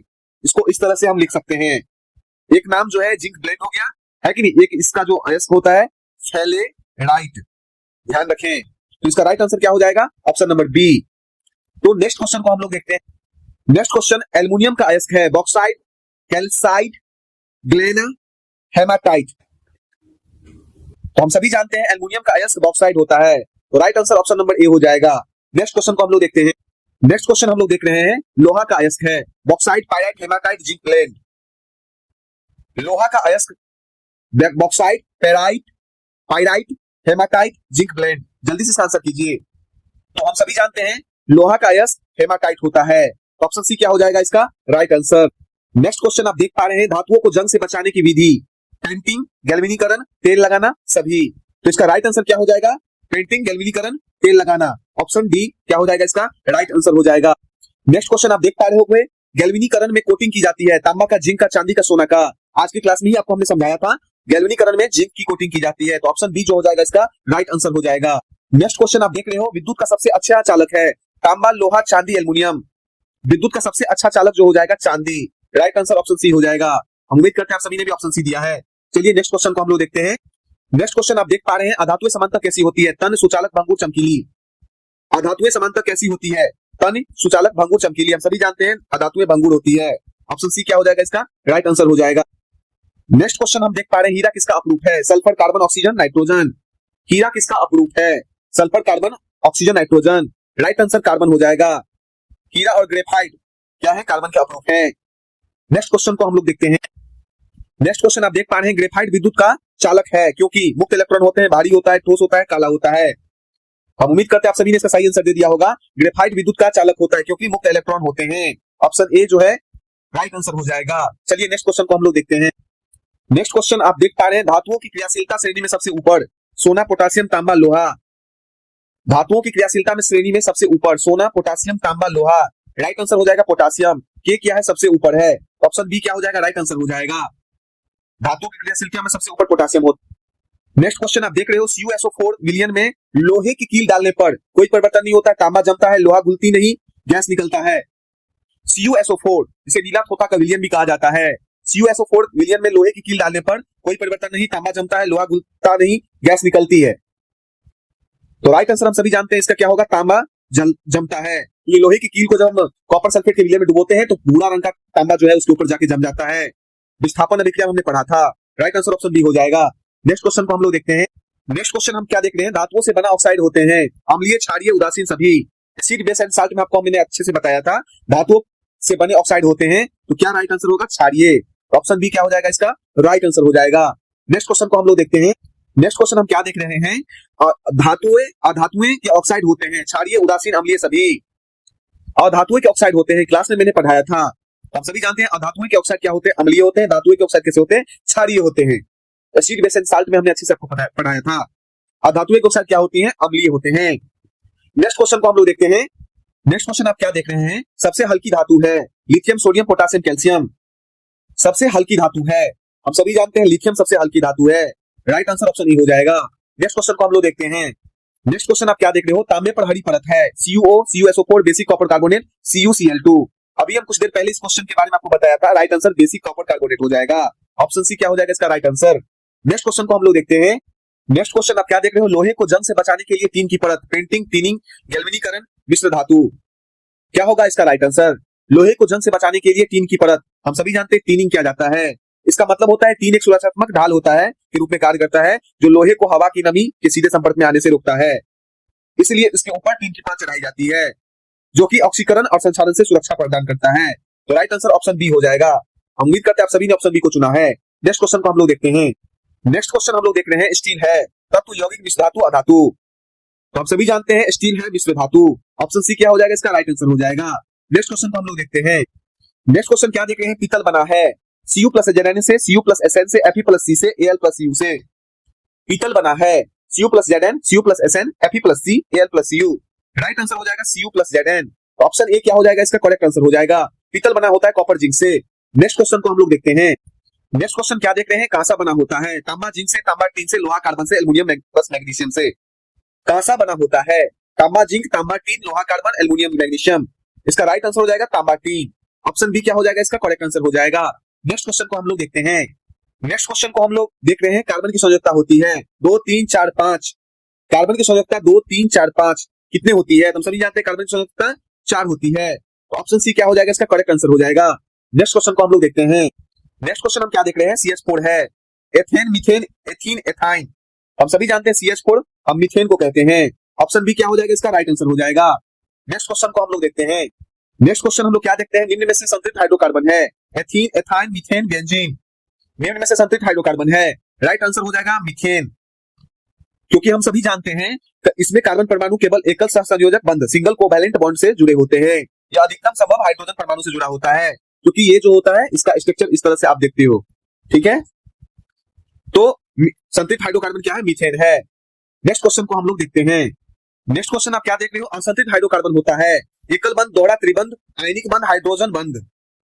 तो असंतृप्त हाइड्रोकार्बन में होता है वे कार्बनिक यौगिक जिनमें कार्बन परमाणुओं के बीच में कम से कम एक द्विबंध जिसे हम डबल बॉन्ड कहते हैं, या त्रिबंध जिसे हम ट्रिपल बॉन्ड कहते हैं, क्योंकि कार्बन कार्बन के बीच में क्या होता है, या तो दो बंध होगा या तो त्रिबंध होगा। ये ध्यान रखना है। इनमें हाइड्रोजन की संख्या कार्बन की तुलना में क्या होती है, कम होती है।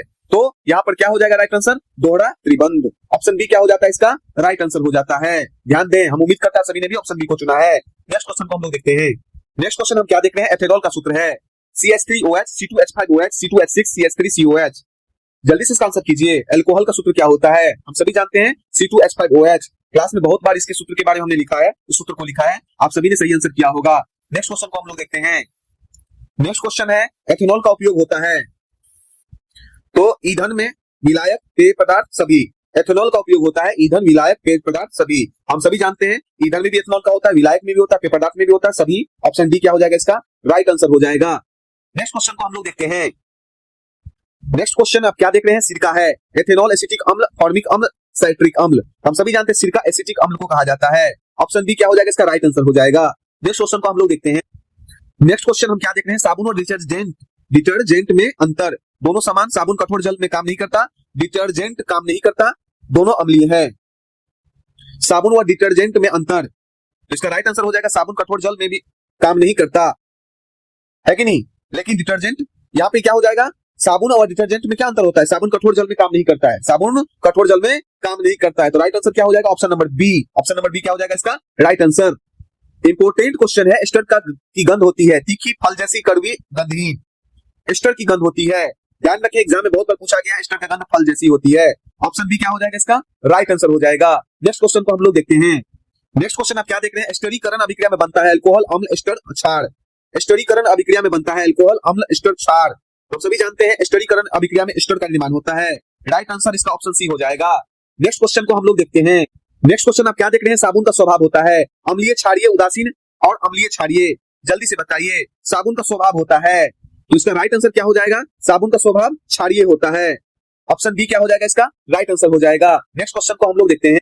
नेक्स्ट क्वेश्चन क्या देख रहे हो, कार्बन की अपरूपता का कारण उच्च द्रव्यमान, चतु संयोजकता, श्रृंखलन और बी और सी दोनों।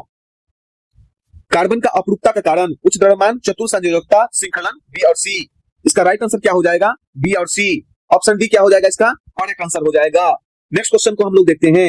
नेक्स्ट क्वेश्चन आप क्या देख रहे हैं, सबसे कठोर पदार्थ है ग्रेफाइट, कोयला, हीरा, कार्बन, ब्लैक। सबसे कठोर पदार्थ है, तो राइट आंसर इसका हो जाएगा हीरा। हीरा सबसे प्रकृति में कठोर पदार्थ है। नेक्स्ट क्वेश्चन को हम लोग देखते हैं। नेक्स्ट क्वेश्चन क्या देख रहे हैं? कोयले का शुद्ध रूप है कोक, चारकोल, ग्रेफाइट, हीरा। कोयले का शुद्ध रूप है कोक, चारकोल, ग्रेफाइट, हीरा। तो कोयले का शुद्ध रूप कोक है। ऑप्शन ए क्या हो जाएगा इसका राइट आंसर। नेक्स्ट क्वेश्चन को हम लोग देखते हैं। नेक्स्ट क्वेश्चन क्या देख रहे हैं? पेट्रोलियम कहलाता है काला सोना, सफेद सोना, पीला सोना, हरा सोना।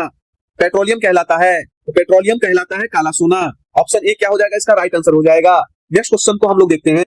नेक्स्ट क्वेश्चन आप क्या देख रहे हैं? सीएनजी का मुख्य घटक है ethane, methane, propane, butane. CNG का मुख्य घटक है, तो हम सभी जानते हैं सीएनजी का मुख्य घटक मीथेन होता है। ऑप्शन बी क्या हो जाएगा इसका राइट आंसर हो जाएगा। नेक्स्ट क्वेश्चन को हम लोग देखते हैं। नेक्स्ट क्वेश्चन आप क्या देख रहे हो? एलपीजी में प्रमुख गैस है methane, ethane, propane, hydrogen. LPG में प्रमुख गैस है मीथेन, एथेन, प्रोपेन, हाइड्रोजन। हम सभी जानते हैं एलपीजी में प्रमुख गैस प्रोपेन होता है। राइट आंसर ऑप्शन सी हो जाएगा। नेक्स्ट क्वेश्चन को हम लोग देखते हैं। नेक्स्ट क्वेश्चन आप क्या देख रहे हो? डिटर्जेंट किससे बनता है? सल्फोनिक अम्ल के लवण से, कार्बनिक अम्ल से, क्षार से, लवण से। तो डिटर्जेंट किससे बनता है? सल्फोनिक अम्ल के लवण से। राइट आंसर ऑप्शन ए हो जाएगा। नेक्स्ट क्वेश्चन को हम लोग देखते हैं। नेक्स्ट क्वेश्चन आप क्या देख रहे हो? अल्कोहल का समान सूत्र है CnH2n, CnH2n + 1 OH, CnH2n - 2, CnH2n + 2।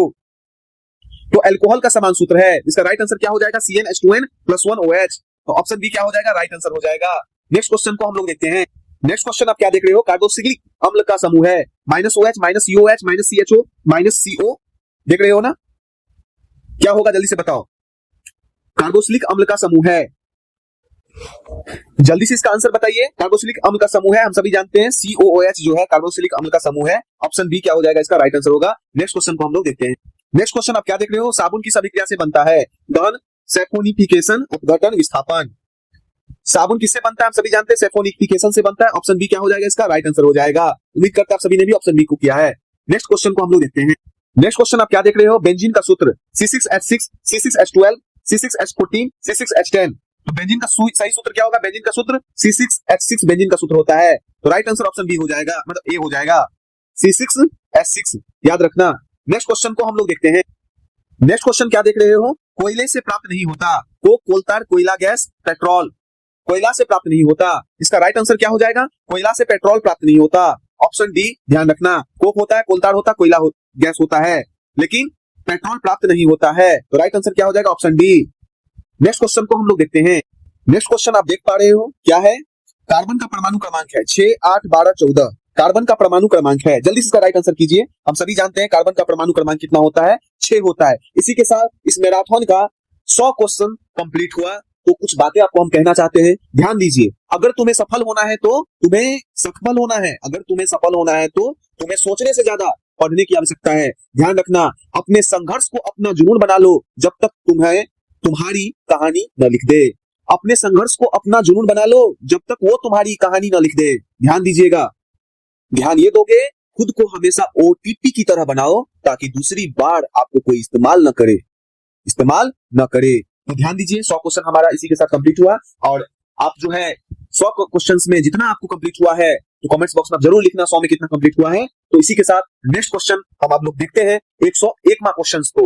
चलिए नेक्स्ट क्वेश्चन तो क्या कह रहा है? कार्बनिक यौगिक समानता जल में घुलनशील है, आयनिक है, सहसंयोजक है, धात्विक है।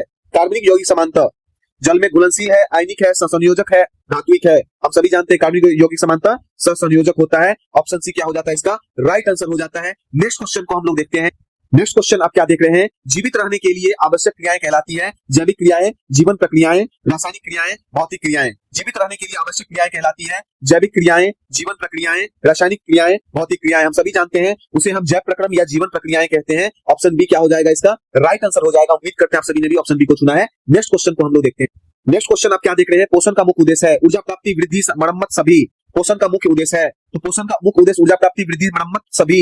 ऑप्शन डी क्या हो जाएगा? इसका राइट आंसर हो जाएगा। नेक्स्ट क्वेश्चन को हम लोग देखते हैं। नेक्स्ट क्वेश्चन क्या देख रहे हैं? स्वपोषी जीव का उदाहरण है मनुष्य, शेर, हरा पौधा, अमीबा। स्वपोषी जीव का उदाहरण है, हम सभी जानते हैं स्वपोषी जीव का उदाहरण है हरा पौधा। ऑप्शन सी क्या हो जाएगा? राइट आंसर हो जाएगा। नेक्स्ट क्वेश्चन को हम लोग देखते हैं। नेक्स्ट क्वेश्चन क्या कह रहा है? तो प्रकाश संश्लेषण के लिए आवश्यक नहीं है सूर्य का प्रकाश, क्लोरोफिल, कार्बन डाइऑक्साइड, ऑक्सीजन। प्रकाश संश्लेषण के लिए आवश्यक नहीं है सूर्य का प्रकाश, क्लोरोफिल, कार्बन डाइऑक्साइड, ऑक्सीजन। जल्दी से बताइए। तो प्रकाश संश्लेषण की आवश्यक नहीं है, हम सभी जानते हैं ऑक्सीजन आवश्यक नहीं है। प्रकाश संश्लेषण क्या नहीं आवश्यक है? ऑक्सीजन आवश्यक नहीं है। तो एक बात और बता दें, कामयाबी से पहले अपने मेहनत का खुलासा मत करना। ज्यादातर लोग आपकी कामयाबी से ज्यादा आपकी हार देखना पसंद करते हैं। और ध्यान रखना, जितना कठिन संघर्ष होगा जीत उतनी ही शानदार होगी। इसी के साथ नेक्स्ट क्वेश्चन को हम लोग देखते हैं। नेक्स्ट क्वेश्चन क्या कह रहा है, प्रकाश संश्लेषण का मुख्य उत्पाद CO2, जल, ग्लूकोज, ऑक्सीजन। प्रकाश संश्लेषण का मुख्य उत्पाद हम सभी जानते हैं, प्रकाश संश्लेषण का मुख्य उत्पाद जो होता है वो ग्लूकोज होता है। तो right answer option number C हो जाएगा। नेक्स्ट क्वेश्चन को हम लोग देखते हैं। नेक्स्ट क्वेश्चन हम लोग क्या देख रहे हैं, पत्तियों में प्रकाश संश्लेषण होता है, जाइलम होता है, फ्लोएम होता है, क्लोरोफिल होता है, रंध्र होता है। पत्तियों में प्रकाश संश्लेषण होता है, जाइलम होता है, फ्लोएम होता है, क्लोरोफिल होता है, रंध्र होता है। हम सभी जानते हैं पत्तियों में प्रकाश संश्लेषण इसलिए होता है क्योंकि उसके अंदर क्लोरोफिल होता है। ऑप्शन सी क्या हो जाएगा, इसका राइट आंसर होगा। नेक्स्ट क्वेश्चन को हम लोग देखते हैं। नेक्स्ट क्वेश्चन क्या देख रहे हैं, पौधों में गैसों का आदान प्रदान होता है, जाइलम से, फ्लोएम से, रंध्र से, मूल से। पौधों में गैसों का आदान प्रदान होता है, तो हम सभी जानते हैं पौधों में आदान प्रदान रंध्र से होता है, स्टोमाटा से होता है। राइट आंसर ऑप्शन सी हो जाएगा। नेक्स्ट क्वेश्चन को हम लोग देखते हैं। नेक्स्ट क्वेश्चन क्या देख रहे हैं, मनुष्य में श्वसन अंग है, फेफड़ा, हृदय, वृक्क, यकृति। मनुष्य में श्वसन अंग है, मनुष्य में श्वसन अंग है, हम सभी जानते हैं फेफड़ा श्वसन अंग है। ऑप्शन ए क्या हो जाएगा, इसका राइट आंसर होगा। नेक्स्ट क्वेश्चन क्या देख रहे हैं, श्वसन का मुख्य उद्देश्य है भोजन बनाना, ऊर्जा प्राप्त करना, वृद्धि, अपशिष्ट पदार्थ को निकालना। श्वसन का मुख्य उद्देश्य है भोजन बनाना, ऊर्जा प्राप्त करना, वृद्धि, अपशिष्ट पदार्थ। हम सभी जानते हैं श्वसन का मुख्य उद्देश्य ऊर्जा प्राप्त करना होता है। राइट आंसर ऑप्शन बी हो जाएगा। नेक्स्ट क्वेश्चन आप क्या देख रहे हैं, कोशिकीय श्वसन होता है, फेफड़ों में, माइटोकॉन्ड्रिया में, यकृति में, हृदय में। कोशिकीय श्वसन होता है, हम सभी जानते हैं कोशिकीय श्वसन माइटोकॉन्ड्रिया में होता है। तो राइट आंसर ऑप्शन बी हो जाएगा। नेक्स्ट क्वेश्चन को हम लोग देखते हैं। नेक्स्ट क्वेश्चन आप क्या देख रहे हो, एरोबिक श्वसन में आवश्यक है CO2, N2, O2, H2। वायवीय श्वसन और अवायवीय श्वसन की बात हो रहा है, तो वायवीय श्वसन में आवश्यक है, एरोबिक श्वसन में आवश्यक है CO2, N2, O2, H2। तो वायवीय श्वसन में हमेशा O2 की आवश्यकता होता है। तो राइट आंसर ऑप्शन सी होगा। नेक्स्ट क्वेश्चन को हम लोग देखते हैं। अवायवीय श्वसन में उत्पाद है CO2 प्लस जल, केवल ऊर्जा, अल्कोहल और CO2 लैक्टिक अम्ल। जल्दी से बताइए, अवायवीय श्वसन में उत्पाद है, हम सभी जानते हैं ईस्ट जो होता है अवायवीय श्वसन करके अल्कोहल और कार्बन डाइऑक्साइड का निर्माण करता है। ऑप्शन सी क्या हो जाएगा, इसका राइट आंसर होगा। नेक्स्ट क्वेश्चन को हम लोग देखते हैं। मानव हृदय में कक्षों की संख्या होती है 2, 3, 4, 5। तो मानव हृदय में कक्षों की संख्या कितनी होती है, हम सभी जानते हैं 4। तो ऑप्शन सी क्या हो जाएगा, राइट आंसर हो जाएगा। सबसे मोटी पेशी वाली दीवार, दायां अलिंद, बायां अलिंद, दायां नीले, बायां नीले। सबसे मोटी पेशी वाली दीवार, दायां अलिंद, बायां अलिंद, दायां नीले, बायां नीले। तो हम सभी जानते हैं क्या हो जाएगा राइट आंसर, बायां नीले, क्योंकि पूरे शरीर में धक्का के साथ ब्लड को भेजना होता है, फोर्स के साथ भेजना होता है। तो option D right answer. Next question क्या देख रहे हो, रक्त का लाल रंग किससे होता है, प्लाज्मा, हीमोग्लोबिन, प्लेटलेट, श्वेत रक्त कण। हम सभी जानते हैं रक्त का रंग लाल क्यों होता है, हीमोग्लोबिन के कारण। राइट आंसर ऑप्शन बी हो जाएगा। नेक्स्ट क्वेश्चन को हम लोग देखते हैं। नेक्स्ट क्वेश्चन क्या देख रहे हैं, ऑक्सीजन का वहन करता है, आरबीसी, डब्ल्यूबीसी, प्लेटलेट, प्लाज्मा। तो ऑक्सीजन का वहन करता है, हम सभी जानते हैं RBC, red blood cell. Option A, क्योंकि इसके अंदर हीमोग्लोबिन होता है। नेक्स्ट क्वेश्चन को हम लोग देखते हैं। नेक्स्ट क्वेश्चन हम लोग क्या देख रहे हैं, मानव में उत्सर्जी अंग है, फेफड़ा, यकृति, वृक्क, हृदय। मानव में उत्सर्जी अंग है, हम सभी जानते हैं मानव में उत्सर्जी अंग किसे कहते हैं, वृक्क को कहते हैं। तो राइट आंसर ऑप्शन सी होगा। नेक्स्ट क्वेश्चन को हम लोग देखते हैं। नेक्स्ट क्वेश्चन आप क्या देख रहे हैं, पौधों में अपशिष्ट का निष्कासन होता है, वृक्क से, पत्तियों से, फेफड़े से, जाइलम से। पौधों में अपशिष्ट का निष्कासन होता है, तो हम सभी जानते हैं पौधों में अपशिष्ट का जो निष्कासन होता है पत्तियों से होता है। ऑप्शन नंबर बी क्या है, राइट आंसर है। नेक्स्ट क्वेश्चन को हम लोग देखते हैं। नेक्स्ट क्वेश्चन क्या देख रहे हो, पौधे में जल का परिवहन, फ्लोएम द्वारा, जाइलम द्वारा, रंध्र द्वारा, मूल रूप द्वारा। पौधों में जल का परिवहन, जल्दी से बताइए। तो पौधों में जल का परिवहन जाइलम द्वारा होता है। इसी के साथ ऑप्शन बी क्या होगा, करेक्ट होगा।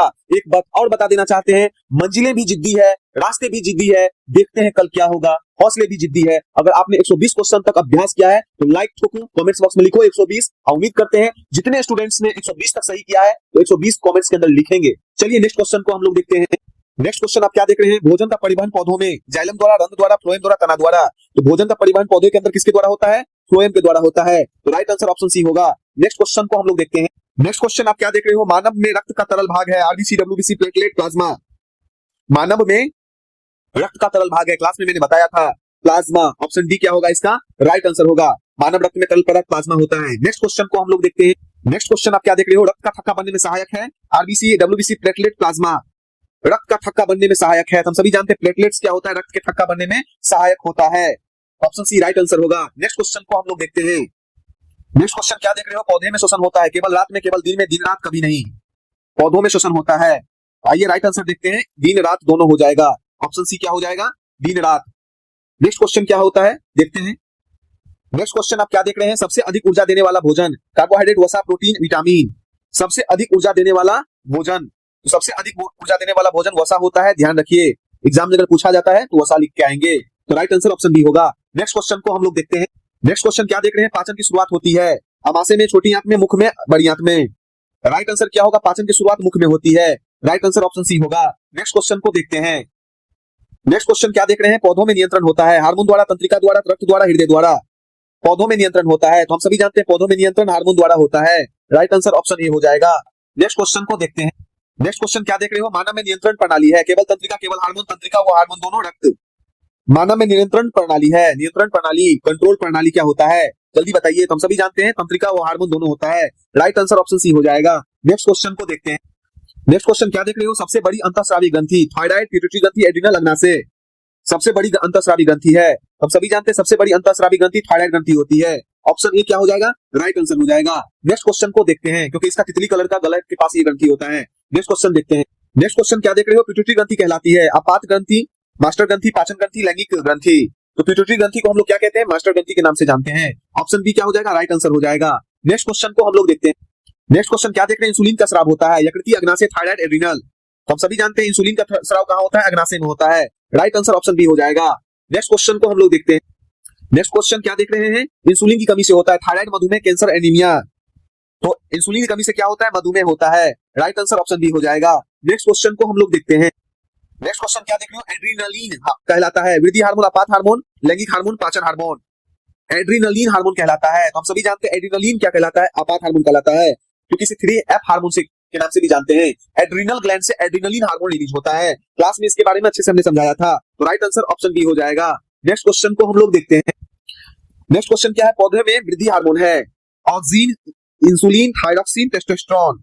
जल्दी से बताइए। 5 पादप हार्मोन के बारे में आपको हमने बताया था। तो पौधे में वृद्धि हार्मोन क्या होता है? ऑक्सीन होता है। राइट आंसर ऑप्शन ए हो जाएगा। नेक्स्ट क्वेश्चन को हम लोग देखते हैं। नेक्स्ट क्वेश्चन क्या देख रहे हो? प्रतिवर्ती क्रिया नियंत्रित होती है मस्तिष्क से, मेरुरज्जु से, हृदय से, वृक्क से। तो प्रतिवर्ती क्रिया कहां से नियंत्रित होती है? तो मेरुरज्जु से होती है। तो राइट आंसर ऑप्शन बी हो जाएगा। नेक्स्ट क्वेश्चन को हम लोग देखते हैं।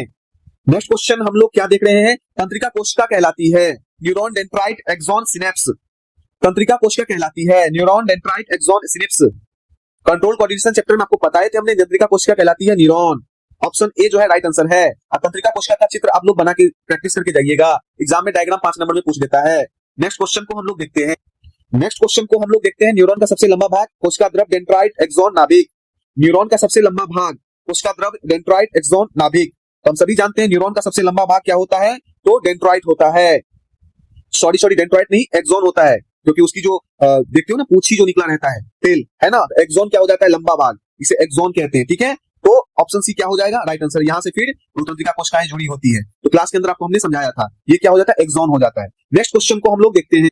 इसका राइट आंसर ऑप्शन सी हो जाएगा। नेक्स्ट क्वेश्चन क्या है? थायरॉक्सिन हार्मोन नियंत्रित करता है वृद्धि, चयापचय में, पाचन में, प्रजनन में।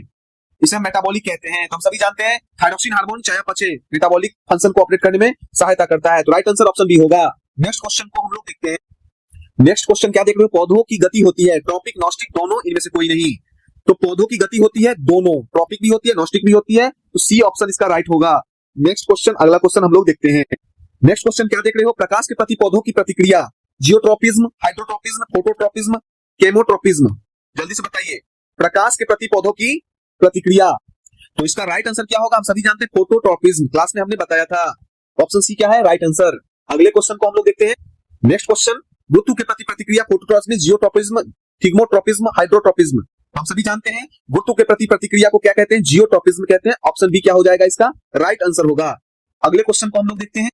अगला क्वेश्चन क्या कह रहा है? स्पर्श के प्रति प्रतिक्रिया, जियोट्रोपिज्म, केमोट्रोपिज्म, थिग्मोट्रोपिज्म, फोटोट्रोपिज्म। क्या होगा?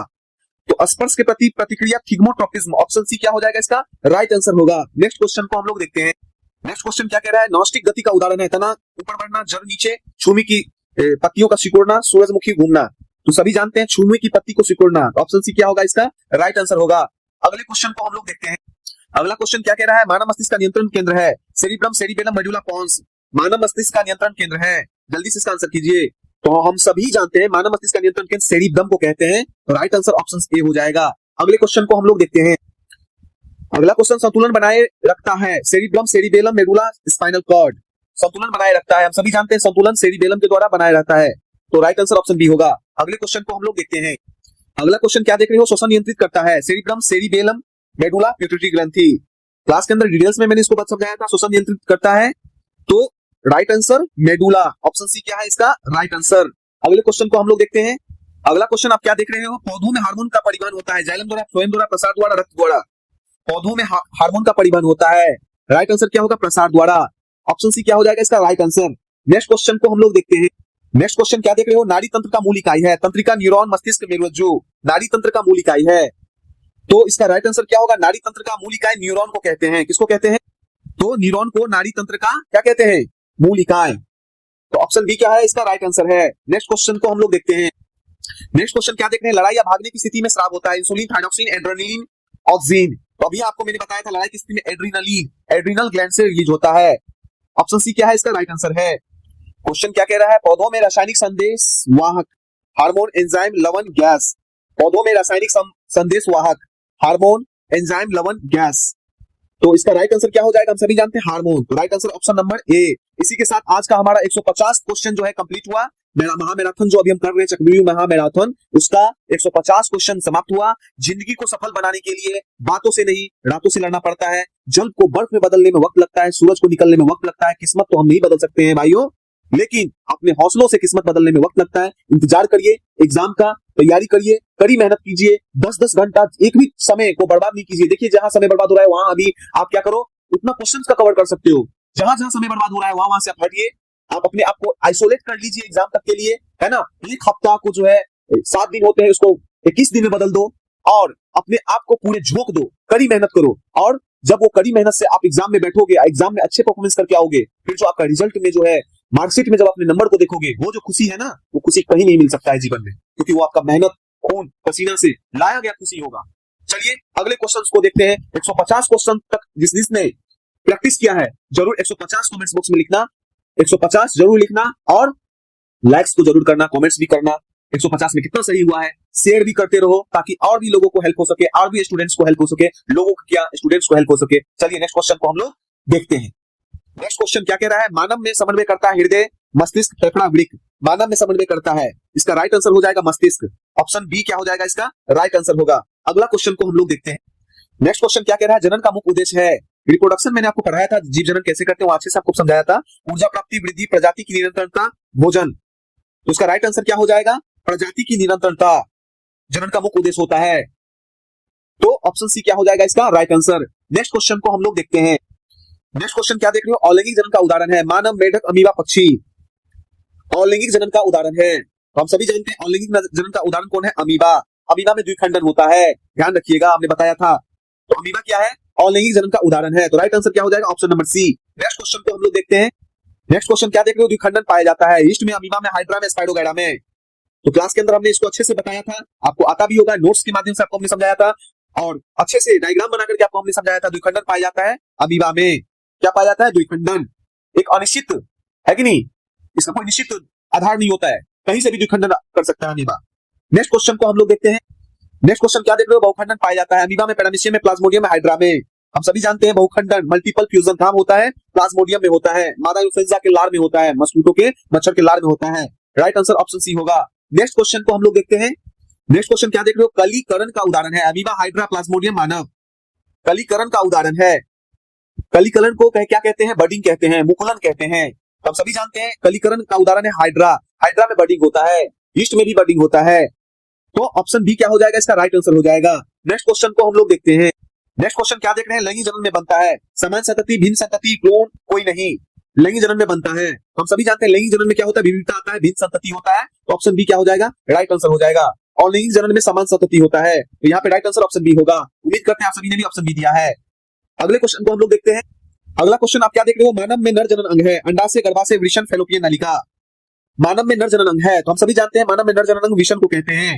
यहाँ से क्या बनता है, स्पर्म बनता है, स्पर्म सेल बनता है, और क्या बनता है, तो टेस्टोस्टेरोन हार्मोन बनता है। तो राइट आंसर ऑप्शन सी हो जाएगा। अगले क्वेश्चन को हम लोग देखते हैं। शुक्राणु बनते हैं प्रोस्टेट में, वृषण में, मूत्राशय में, अंडाशय में। हम सभी जानते हैं शुक्राणु कहां बनते हैं, वृषण में बनते हैं, अभी हमने बताया आपको। नेक्स्ट क्वेश्चन को हम लोग देखते हैं। नेक्स्ट क्वेश्चन क्या कह रहा है, टेस्टोस्टेरोन हार्मोन स्रावित होता है अंडाशय से, वृषण से, पिट्यूटरी से, थायराइड से।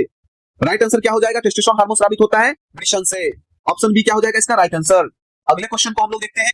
अगला क्वेश्चन आप क्या देख रहे हो, मानव में मादा जनन अंग है, वृषण, शुक्रवाहिनी, अंडाशय, प्रोस्टेट। मानव में मादा जनन अंग है, वृषण, शुक्रवाहिनी, अंडाशय, प्रोस्टेट। तो हम सभी जानते हैं मानव में मादा जनन अंग है तो अंडाशय। ऑप्शन सी क्या हो जाएगा, इसका राइट आंसर। अगले क्वेश्चन को हम लोग देखते हैं। अगला क्वेश्चन क्या कह रहा है, अंडाणु बनते हैं गर्भाशय, फैलोपियन नलिका, अंडाशय में, योनि में अंडाणु बनते हैं। हम सभी जानते हैं अंडाणु कहां बनते हैं, अंडाशय में बनता है। ऑप्शन सी क्या होगा, इसका राइट आंसर। नेक्स्ट क्वेश्चन को हम लोग देखते हैं। नेक्स्ट क्वेश्चन क्या देख रहे हो, निषेचन होता है गर्भाशय में, अंडाशय में, फैलोपियन नलिका में, योनि में। तो क्लास के अंदर हमने अच्छे से आपको समझाया था, बताया था डायग्राम में, निषेचन की क्रिया फैलोपियन ट्यूब में होता है। अंडवाहिका में होता है। ऑप्शन सी क्या होगा इसका राइट आंसर। नेक्स्ट क्वेश्चन, अगले क्वेश्चन को हम लोग देखते हैं। नेक्स्ट क्वेश्चन आप क्या देख रहे हो, भ्रूण का विकास होता है अंडाशय, योनि, गर्भाशय, फैलोपियन नलिका। भ्रूण का विकास होता है तो हम सभी जानते हैं निषेचन प्रक्रिया के बाद भ्रूण का निर्माण होता है और भ्रूण का विकास गर्भाशय में होता है। राइट आंसर ऑप्शन सी हो जाएगा। हम उम्मीद करते हैं आप सभी ने ऑप्शन सी दिया है। नेक्स्ट क्वेश्चन को हम लोग देखते हैं। नेक्स्ट क्वेश्चन क्या देख रहे हो, गर्भावस्था की अवधि है, गर्भावस्था की अवधि है 6 माह, 7 माह, 8 माह, 9 माह। तो हम सभी जानते हैं 9 मंथ। ऑप्शन डी क्या है इसका राइट आंसर है। अगले क्वेश्चन को हम लोग देखते हैं। अगला क्वेश्चन क्या है, मासिक चक्र की अवधि है 21 दिन, 28 दिन, 35 दिन, 40 दिन। तो हम सभी जानते हैं मेंस्ट्रुएशन साइकिल जो होता है उसकी अवधि 28 डेज, मासिक चक्र कितना होता है 28 डेज का जो है इसका अवधि होता है। तो राइट आंसर ऑप्शन बी होगा। नेक्स्ट क्वेश्चन को हम लोग देखते हैं। नेक्स्ट क्वेश्चन क्या देख रहे हो, गर्भ निरोधक की अस्थायी तरीका है, गर्भ निरोध की अस्थायी तरीका है, कॉन्डोम, कॉपर टी, नसबंदी, गोलियां। तो हम सभी जानते हैं गर्भ निरोधक की अस्थायी तरीका क्या है, नसबंदी। तो ऑप्शन सी क्या होगा इसका राइट आंसर होगा। अगले क्वेश्चन को हम लोग देखते हैं। ये जितने क्वेश्चंस आप देख पा रहे हो बहुत महत्वपूर्ण क्वेश्चंस हैं एग्जाम में, आप ध्यान देना। अगर आप एक 250 क्वेश्चंस को अच्छे से समझ करके सॉल्व करते हो तो आप अगर जितने क्वेश्चंस को सॉल्व कर पाते हो उतना ही आपका बेहतर एग्जाम का तैयारी है और उम्मीद करते हैं कि यहाँ से मैक्सिमम क्वेश्चन आपके एग्जाम में देखने को मिलेंगे। तो एड्स रोग का कारण है, तो आइए हम जानते हैं यहाँ पे क्या ऑप्शन है, बैक्टीरिया, वायरस, फंगस, प्रोटोजोआ। हम सभी जानते हैं वायरस से होता है, तो ऑप्शन नंबर बी क्या होगा इसका राइट आंसर होगा। नेक्स्ट क्वेश्चन क्या देख रहे हो, एचआईवी प्रभावित करता है आरबीसी, डब्ल्यूबीसी, प्लेटलेट्स, प्लाज्मा। तो डब्ल्यूबीसी को हम सभी क्या कहते हैं, आर्मी कहते हैं। तो ये आपके रोग प्रतिरोधक क्षमता को डैमेज करता है। बी जो है इसका राइट आंसर है, एचआईवी प्रभावित करता है डब्ल्यूबीसी को। अगले क्वेश्चन को हम लोग देखते हैं। अगला क्वेश्चन क्या देख रहे हो, यौन संचारित रोग नहीं है, सिफिलिस, गोनेरिया, टीबी, एड्स। यौन संचारित रोग नहीं है, तो टीबी क्या है, यौन संचारित रोग नहीं है, बाकी सभी है। अगले क्वेश्चन को हम लोग देखते हैं। अगला क्वेश्चन क्या देख रहे हो, पुष्प में नर जनन अंग है, अंडाशय, वर्तिकाग्र, पुंकेसर, बाह्यदल। पुष्प में नर जनन अंग है, अंडाशय, वर्तिकाग्र, पुंकेसर, बाह्यदल। हम सभी जानते हैं पुष्प में नर जनन अंग को कहते हैं पुंकेसर और स्त्री में स्त्री केसर। पुष्प के अंदर यानी फूल के अंदर, पेड़ पौधे में जो फूल होते हैं, कलीक होते हैं, कलियां होती है। तो ऑप्शन सी क्या है इसका राइट आंसर है। अगले क्वेश्चन को हम लोग देखते हैं। अगला क्वेश्चन क्या देख रहे हो, परागकण बनते हैं, वर्तिकाग्र, अंडाशय, परागकोश, बीजांड। परागकण बनते हैं, तो हम सभी जानते हैं परागकण परागकोश में बनता है। परागकोश से परागकण का स्थानांतरण वर्तिकाग्र पे अगर होता है उसे हम परागन कहते हैं। ये भी ध्यान रखिएगा, एग्जाम में यहाँ से पूछ देगा। क्लास में अच्छे से हमने आपको बताया था। तो ऑप्शन सी क्या है इसका राइट आंसर है। अगले क्वेश्चन को हम लोग देखते हैं। अगला क्वेश्चन आप क्या देख रहे हो, परागन का प्रकार नहीं है, स्वपरागन, परपरागन, कीट परागन, निषेचन। तो हम सभी जानते हैं परागन का प्रकार कौन नहीं है, निषेचन। तो ऑप्शन डी क्या है इसका राइट आंसर है। परागन जो होता है स्वपरागन होता है, परपरागन होता है, कीट परागन भी होता है। परागकण का वर्तिकाग्र तक स्थानांतरण, परागकण का वर्तिकाग्र तक स्थानांतरण है कि नहीं, स्व हो जाए, पर हो जाए, कीट के द्वारा हो जाए। लेकिन निषेचन जो होता है उसके अंदर नहीं होता है, हम इंसानों में होता है, कुत्ते बिल्लियों में होता है। नेक्स्ट क्वेश्चन को हम लोग देखते हैं। उम्मीद करते हैं आप सभी ने ऑप्शन डी को दिया है। नेक्स्ट क्वेश्चन क्या देख रहे हो, निषेचन के बाद बनता है बीज, फल, भ्रूण सभी। निषेचन के बाद बनता है, हम सभी जानते हैं निषेचन के बाद बीज भी बनता है, फल भी बनता है, भ्रूण भी बनता है। ऑप्शन डी क्या है इसका राइट आंसर है। अगले क्वेश्चन को हम लोग देखते हैं। अगला क्वेश्चन आप क्या देख रहे हो, बीजांड से बनता है, फल, बीज, पत्ती, फूल। बीजांड से बनता है, तो हम सभी जानते हैं बीजांड से क्या बनता है, बीज बनता है। ऑप्शन बी क्या है इसका राइट आंसर है। अगले क्वेश्चन को हम लोग देखते हैं। अगला क्वेश्चन आप क्या देख रहे हो, पुष्प का मादा अंग है, पुंकेसर, दल, अंडाशय, वर्तिकाग्र। पुष्प का मादा अंग है, पुंकेसर, दल, अंडाशय, वर्तिकाग्र। तो हम सभी जानते हैं पुष्प का मादा अंग वर्तिकाग्र होता है। तो ऑप्शन बी क्या है इसका राइट आंसर है। अगले क्वेश्चन को हम लोग देखते हैं। अगला क्वेश्चन आप क्या देख रहे हो, अनुवांशिकी के जनक है, डार्विन, मेंडल, लैंडमार्क, वर्ल्ड। अनुवांशिकी के जनक है, तो हम सभी जानते हैं, क्लास में हमने बताया मेंडल का भी हम लोग पढ़ ही रहे थे मेंडल का। तो ऑप्शन बी क्या है इसका, अनुवांशिकी के जनक किसे कहा गया, मेंडल को कहा गया है। ऑप्शन बी राइट आंसर है। अगले क्वेश्चन को हम लोग देखते हैं। अगला क्वेश्चन क्या देख रहे हो, मेंडल ने प्रयोग किया, मटर के पौधे, गेहूं, मक्का, चावल। तो हम सभी जानते हैं मेंडल ने क्या प्रयोग किया, मेंडल ने मटर के पौधे का प्रयोग किया। राइट आंसर ऑप्शन ए होगा। अगले क्वेश्चन को हम लोग देखते हैं। अगला क्वेश्चन क्या देख रहे हो, लक्षणों का वाहक है, गुणसूत्र, जीन, कोशिका, नाभिक। हम सभी जानते हैं लक्षणों का वाहक कौन है, जीन। तो ऑप्शन बी क्या है इसका राइट आंसर है। अगले क्वेश्चन को हम लोग जानते हैं। अगला क्वेश्चन प्रभुत्व का नियम दिया, डार्विन, मेंडल, लैंडमार्क, वर्ल्ड। प्रभुत्व का गुण दिया, डार्विन, मेंडल, लैंडमार्क, वर्ल्ड। हम सभी जानते हैं प्रभुत्व का गुण मेंडल ने दिया। ऑप्शन बी क्या है इसका राइट आंसर है। अगले क्वेश्चन को हम लोग देखते हैं। अगला क्वेश्चन आप क्या देख रहे हो, लंबा लक्षण है, अप्रभावी, प्रभावी, समान कोई नहीं।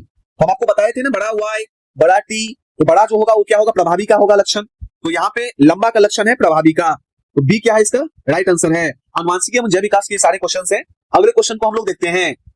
तो अगला क्वेश्चन क्या देख रहे हो, जीन में पाए जाते हैं, कोशिका द्रव, राइबोसोम, गुणसूत्र, माइटोकॉन्ड्रिया। जीन में पाए जाते हैं, हम सभी जानते हैं जीन में क्या पाए जाते हैं, गुणसूत्र। हमारे बॉडी के अंदर कितने गुणसूत्र हैं, 23 जोड़ी। और 23वां जोड़ी जो गुणसूत्र होता है वही एक्स वाई, या मेल के अंदर एक्स वाई या फीमेल के अंदर एक्स एक्स होता है। और एक्स एक्स के संयोग से क्या होता है, पुत्री की प्राप्ति होती है, एक्स वाई के संयोग से पुत्र का प्राप्ति होता है कि नहीं। लड़का बनने की संभावना ने क्या होता है, एक्स वाई, एक्स एक्स से लड़की का लिंग निर्धारण होता है। तो जीन में पाए जाते हैं गुणसूत्र। तो अगले क्वेश्चन को हम लोग देखते हैं। तो अगला क्वेश्चन क्या देख रहे हो, समान गुणसूत्र कहलाते हैं ऑटोसोम, हेटेरोसोम, होमोलोगस, एलिलोमार। क्या कहलाता है, ऑटोसोम कहलाता है, हेटेरोसोम कहलाता है, होमोलॉग्स कहलाता है, एलिलोमॉर्फ कहलाता है। तो आप सभी जानते हैं समान गुणसूत्र है, होमोलॉग्स कहलाता है। ऑप्शन सी क्या हो जाएगा, राइट हो जाएगा। अगले क्वेश्चन को हम लोग देखते हैं। अगला गुण क्या देख रहे हो, मानव में गुणसूत्रों की संख्या 23, 44, 46, 48। तो हम सभी जानते हैं मानवों में गुणसूत्र की संख्या तो कितना होता है, तो 46। 23 देखिए गलत मत मार देना, 23 जोड़ा रहेगा तब, ठीक है। 23 देखिए आप फटक से सही नहीं मार दोगे, गड़बड़ हो जाएगा। 46 गुणसूत्र, क्या पूछा है, संख्या पूछा है, क्या पूछा है, संख्या। तो ऑप्शन सी क्या है, इसका राइट आंसर है। अगले क्वेश्चन को हम लोग देखते हैं। अगला क्वेश्चन क्या देख रहे हो, मानव में लैंगिक गुणसूत्र होता है, अभी मैंने बताया एक्स एक्स एक्स वाई दोनों कोई नहीं, हम सभी जानते हैं दोनों होता है। तो राइट आंसर क्या हो जाएगा, ऑप्शन सी। अगले क्वेश्चन को हम लोग देखते हैं। अगला क्वेश्चन क्या देख रहे हो, नर शिशु का निर्धारण करता है माता पिता दोनों कोई नहीं। तो हम सभी जानते हैं नर शिशु का निर्धारण पिता करता है, क्योंकि उसके पास एक्स वाई होता है। वाई जो है पिता को पुत्र यानी नर शिशु का निर्माण करने में क्या करता है, निर्धारित करता है। तो ऑप्शन बी क्या है, इसका राइट आंसर है। अगले क्वेश्चन को हम लोग देखते हैं। अगला क्वेश्चन क्या देख रहे हो, उत्परिवर्तन है, अस्थायी परिवर्तन, अस्थायी परिवर्तन, विकास नहीं और रोग। तो हम सभी जानते हैं उत्परिवर्तन क्या है, अस्थायी परिवर्तन, अस्थायी परिवर्तन, अस्थायी परिवर्तन, अस्थायी नहीं अस्थायी परिवर्तन। तो ऑप्शन ए क्या है, इसका राइट आंसर है। अगले क्वेश्चन को हम लोग देखते हैं। अगला क्वेश्चन इंपोर्टेंट क्वेश्चन, जैव विकास का सिद्धांत है, मेंडल, डार्विन, लैंडमार्क, वाल्टर। जैव विकास का सिद्धांत किसने दिया, हम सभी जानते हैं जैव विकास का सिद्धांत किसने दिया, डार्विन ने दिया। ऑप्शन बी क्या है, इसका राइट आंसर है। अगले क्वेश्चन को हम लोग देखते हैं। अगला क्वेश्चन इंपोर्टेंट क्वेश्चन, उपयुक्ततम की उत्तरजीविता का सिद्धांत किसने दिया, लैंडमार्क ने दिया, मेंडल ने दिया, डार्विन ने दिया, पाश्चर ने दिया। उपयुक्ततम की उत्तरजीविता का सिद्धांत किसने दिया, हम सभी जानते हैं डार्विन ने दिया। ऑप्शन सी क्या है, इसका राइट आंसर है। अगले क्वेश्चन को हम लोग देखते हैं। अगला क्वेश्चन क्या देख रहे हो, अर्जित लक्षणों का वंशानुक्रम है, डार्विन, मेंडल, लैंडमार्क, वाल्टर। किसने दिया अर्जित लक्षणों का वंशानुक्रम, तो अर्जित लक्षणों का वंशानुक्रम किसने दिया, तो हम सभी जानते हैं लैंडमार्क ने दिया। ऑप्शन सी क्या है, इसका राइट आंसर है। अगले क्वेश्चन को हम लोग देखते हैं। अगला क्वेश्चन क्या देख रहे हो, जीवाश्म मिलते हैं अग्नेय शिलाओं में, अवसादी शिलाओं में, रूपांतरित शिलाओं में, मिट्टी में जीवाश्म मिलते हैं। तो हम सभी जानते हैं जीवाश्म कहां मिलते हैं, अवसादी शिलाओं में। तो राइट आंसर क्या हो जाएगा, ऑप्शन बी क्या हो जाएगा, इसका राइट आंसर। अगले क्वेश्चन को हम लोग देखते हैं।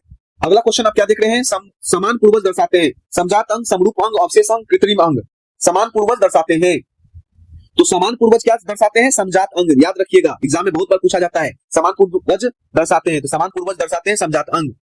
अगले क्वेश्चन को हम लोग देखते हैं। अगला क्वेश्चन इंपोर्टेंट क्वेश्चन, पक्षी व तितली के पंख समजात, समरूप, अवशेष, समान।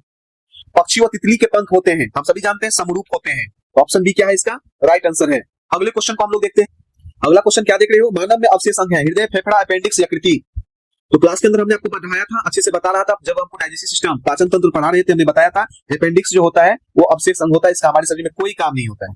ये अपेंडिक्स एपेंडिसाइटिस में बदल जाता है, जब इसके अंदर इन्फेक्शन होते हैं, डॉक्टर इसको चीरा मार के निकाल देता है, ठीक है। तो अगले क्वेश्चन को हम लोग देखते हैं। ऑप्शन सी क्या है, इसका राइट आंसर है।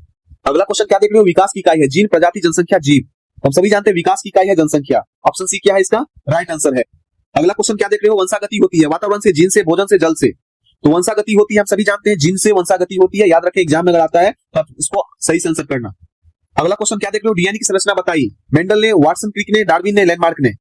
तो डीएनए की संरचना किसने बताई, वाटसन, क्रिक ने बताई। ऑप्शन बी क्या है, इसका राइट आंसर है। अगर पूछा जाता है तो आप सही करके आएंगे।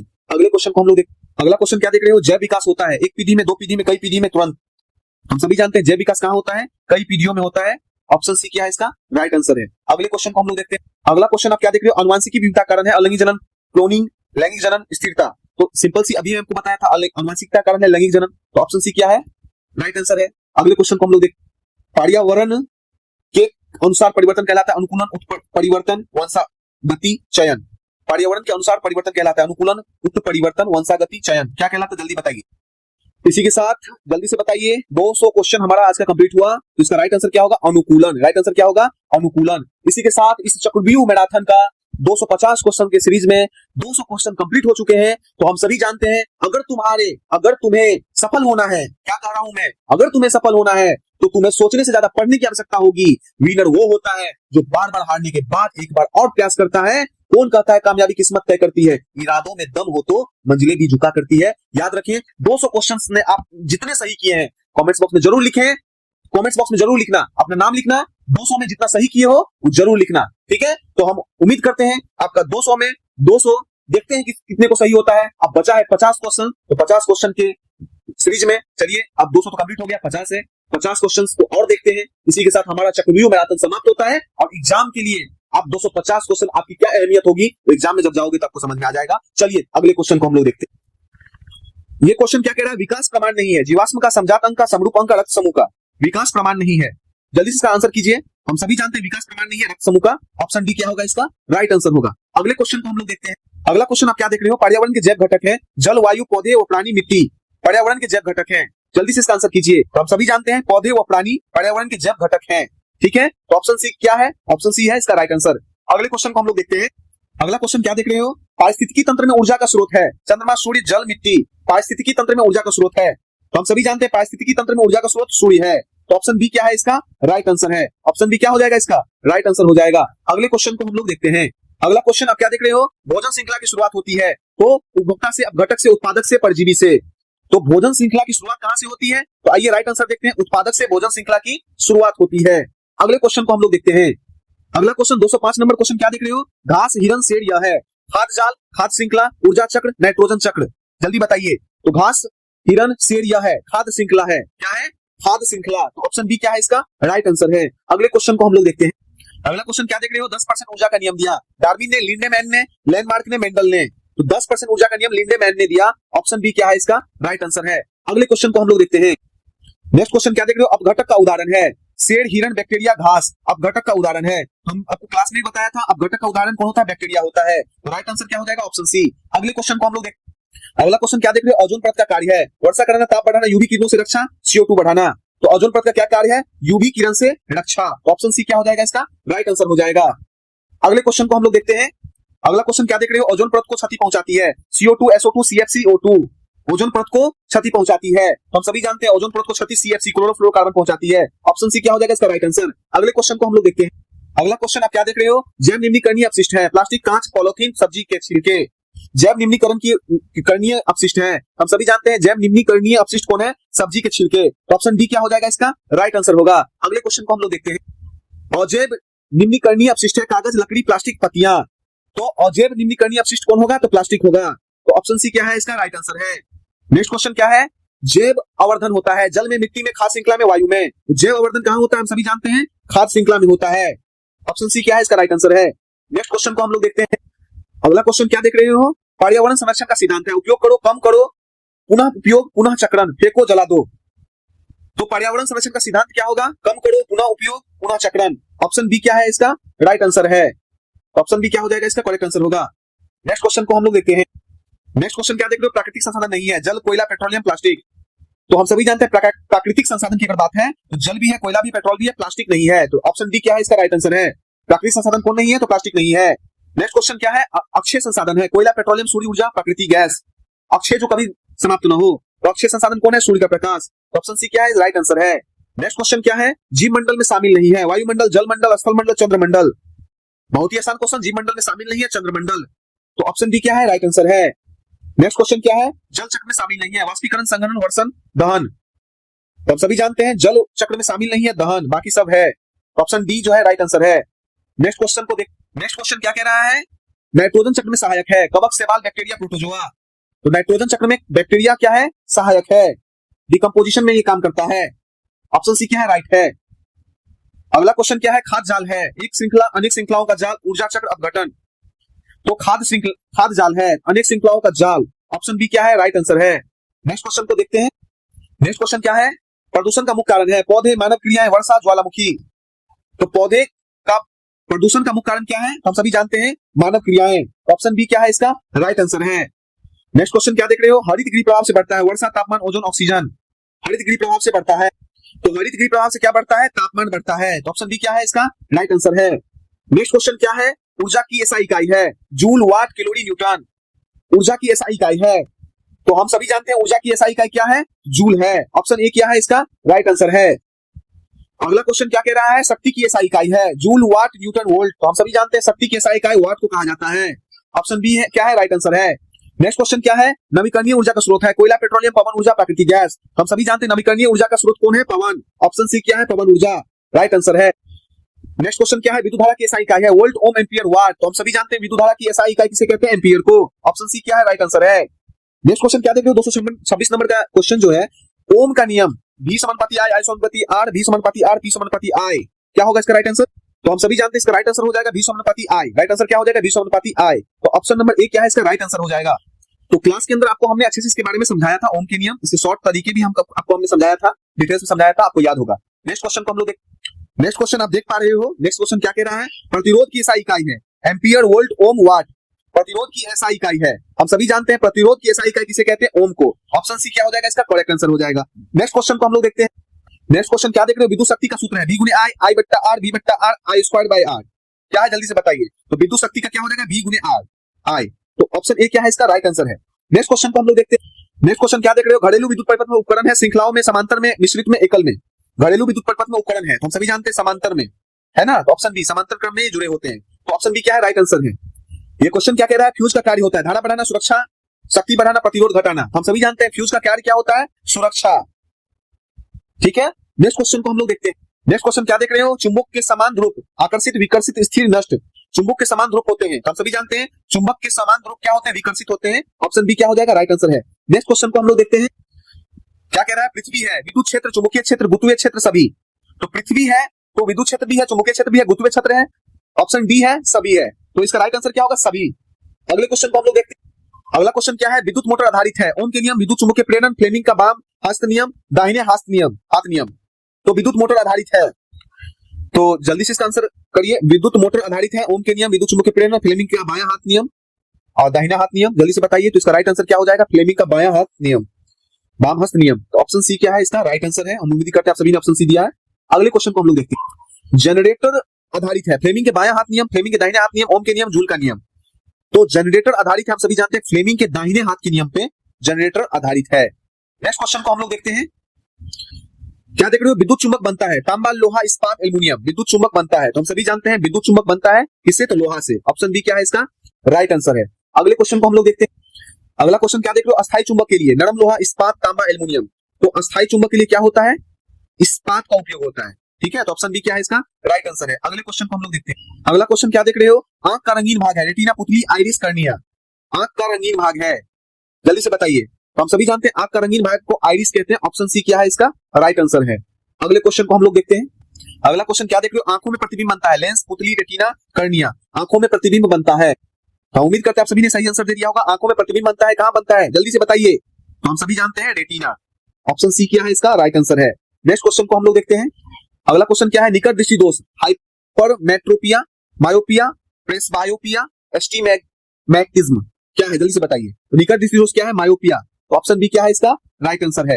अगले क्वेश्चन को हम लोग देखते हैं। तो दूर दृष्टि दोष है मायोपिया, प्रेसबायोपिया, हाइपरमेट्रोपिया, रंग अंधता, अंधता। जल्दी बताइए। दूर दृष्टि दोष है, तो ये राइट आंसर इसका देखते हैं। दूर दृष्टि दोष क्या होता है? हाइपरमेट्रोपिया। तो ऑप्शन सी क्या है इसका राइट आंसर है। ऑप्शन सी क्या है? राइट आंसर है। अगले क्वेश्चन को हम लोग देखते हैं। अगला क्वेश्चन क्या देख रहे हो? मायोपिया में उपयोगी लेंस, उत्तल, अवतल, क्या कह सकते हैं इसको? द्विवलीय, ठीक है, द्विवलीय, ठीक है ना, समतल। जल्दी से बताइए। मायोपिया में उपयोगी लेंस। क्वेश्चन कराते कराते इतना थक गए तो आप बोल नहीं पा रहे हैं। आप लोग कमेंट्स बॉक्स में जरूर लिखें कितना सही हुआ है। लाइक्स करते चले, शेयर करते चले। देख ही पा रहे हैं 250 क्वेश्चन कराना, 250 क्वेश्चन 1.5-2 घंटे तक कंटिन्यू बोलना कितना डिफिकल्ट बात है। 2 से 2.5 घंटे, मतलब 1 से 1.5 घंटे मैंने कंटिन्यू बोलते रहा, है ना। तो बोलना में बहुत ज्यादा एनर्जी लगता है। तो आप लोग बस एक लाइक करो, ठीक है, और लिखना जरूर 250 में कितना सही हुआ है, अपने नाम के साथ लिखना, ताकि हम भी जाने कि हम जो क्लास के अंदर मेहनत करवाते हैं, तो आप लोग जब प्रैक्टिस करते हो तो उस मेहनत का कितना रंग आप लोग लाते हो प्रैक्टिस में। तो आइए इसका सही आंसर को हम लोग देखते हैं। मायोपिया में उपयोगी लेंस अवतल है। ऑप्शन बी क्या है इसका राइट आंसर है। नेक्स्ट क्वेश्चन क्या देख रहे हो? हाइपरमेट्रोपिया में उपयोगी लेंस अवतल, उत्तल, बेलनाकार, कोई नहीं। जल्दी से बताइए। तो इसका जो राइट आंसर हो जाएगा, हम सभी जानते हैं हाइपरमेट्रोपिया में उत्तल लेंस का उपयोग होता है। ऑप्शन बी क्या हो जाएगा इसका राइट आंसर हो जाएगा। नेक्स्ट क्वेश्चन क्या देख रहे हो? श्वेत प्रकाश का अपवर्तन होता है, विवर्तन, विकिरण, वर्ण विक्षेपण, परावर्तन। श्वेत प्रकाश का अपवर्तन होता है, जल्दी से बताइए। श्वेत प्रकाश का अपवर्तन क्या होता है? वर्ण विक्षेपण। ऑप्शन सी क्या है राइट आंसर है। अगले क्वेश्चन को हम लोग देखते हैं। नेक्स्ट क्वेश्चन क्या कह रहा है? इंद्रधनुष बनता है परावर्तन से, अपवर्तन से, वर्ण विक्षेपण से, सभी से इंद्रधनुष बनता है। तो हम सभी जानते हैं इंद्रधनुष जो है परावर्तन से भी बनता है, अपवर्तन से भी बनता है, वर्ण विक्षेपण से भी बनता है, सभी से बनता है। तो राइट आंसर क्या हो जाएगा? ऑप्शन डी हो जाएगा इसका राइट आंसर हो जाएगा। अगले क्वेश्चन को हम लोग देखते हैं। अगला क्वेश्चन क्या देख रहे हो? मानव नेत्र का पावर समायोजन है प्रेस बायोपिया, समंजन, अपवर्तन, विकिरण। जल्दी से बताइए, मानव नेत्रों का पावर समायोजन है, जल्दी से क्या होगा इसका राइट आंसर?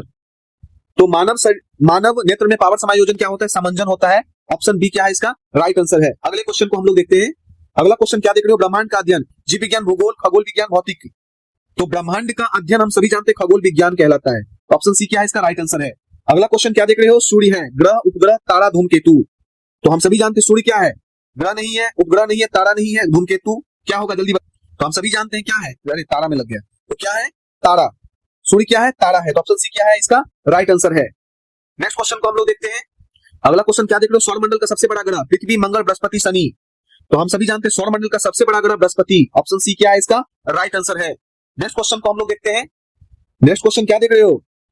चंद्रमा है, तारा, ग्रह, उपग्रह, धूमकेतु क्या है? जल्दी बताइए। तो हम सभी जानते हैं चंद्रमा क्या है? तो चंद्रमा है क्या है? उपग्रह है। ऑप्शन सी क्या है राइट आंसर है। अगला क्वेश्चन क्या देख रहे हो? कृत्रिम उपग्रह का उपयोग संचार, मौसम, अनुसंधान, सभी क्या होगा? तो कृत्रिम उपग्रह का उपयोग संचार, मौसम, अनुसंधान, सभी। ऑप्शन डी होगा। ठीक है, संचार में भी, मौसम में भी, अनुसंधान में भी, सभी हो जाएगा। तो नेक्स्ट क्वेश्चन और अंतिम क्वेश्चन। तो इसी के साथ 250 क्वेश्चन हमारा कंप्लीट होता है। लेकिन आपको बता दें, एक क्वेश्चन 250 आप लोग एग्जाम देने जा रहे हो, ठीक है, तो जीरो सही नहीं है, इसको हमने 251 बना दिया है, एक क्वेश्चन और ऐड कर दिया है जो कि अंतिम क्वेश्चन है। और ये अंतिम क्वेश्चन बहुत महत्वपूर्ण क्वेश्चन। प्रकाश की गति लगभग 3 × 10 के पावर 8 मीटर प्रति सेकंड, 3 × 10 के पावर 6 मीटर प्रति सेकंड, 3 × 10 के पावर 4 मीटर प्रति सेकंड, 3 × 10 के पावर 2 मीटर प्रति सेकंड। जल्दी से बताइए। तो आइए इसी के साथ लास्ट क्वेश्चन, अंतिम क्वेश्चन। प्रकाश की गति लगभग 3 × 10 के पावर 8 मीटर प्रति सेकंड होता है। हम सभी जानते हैं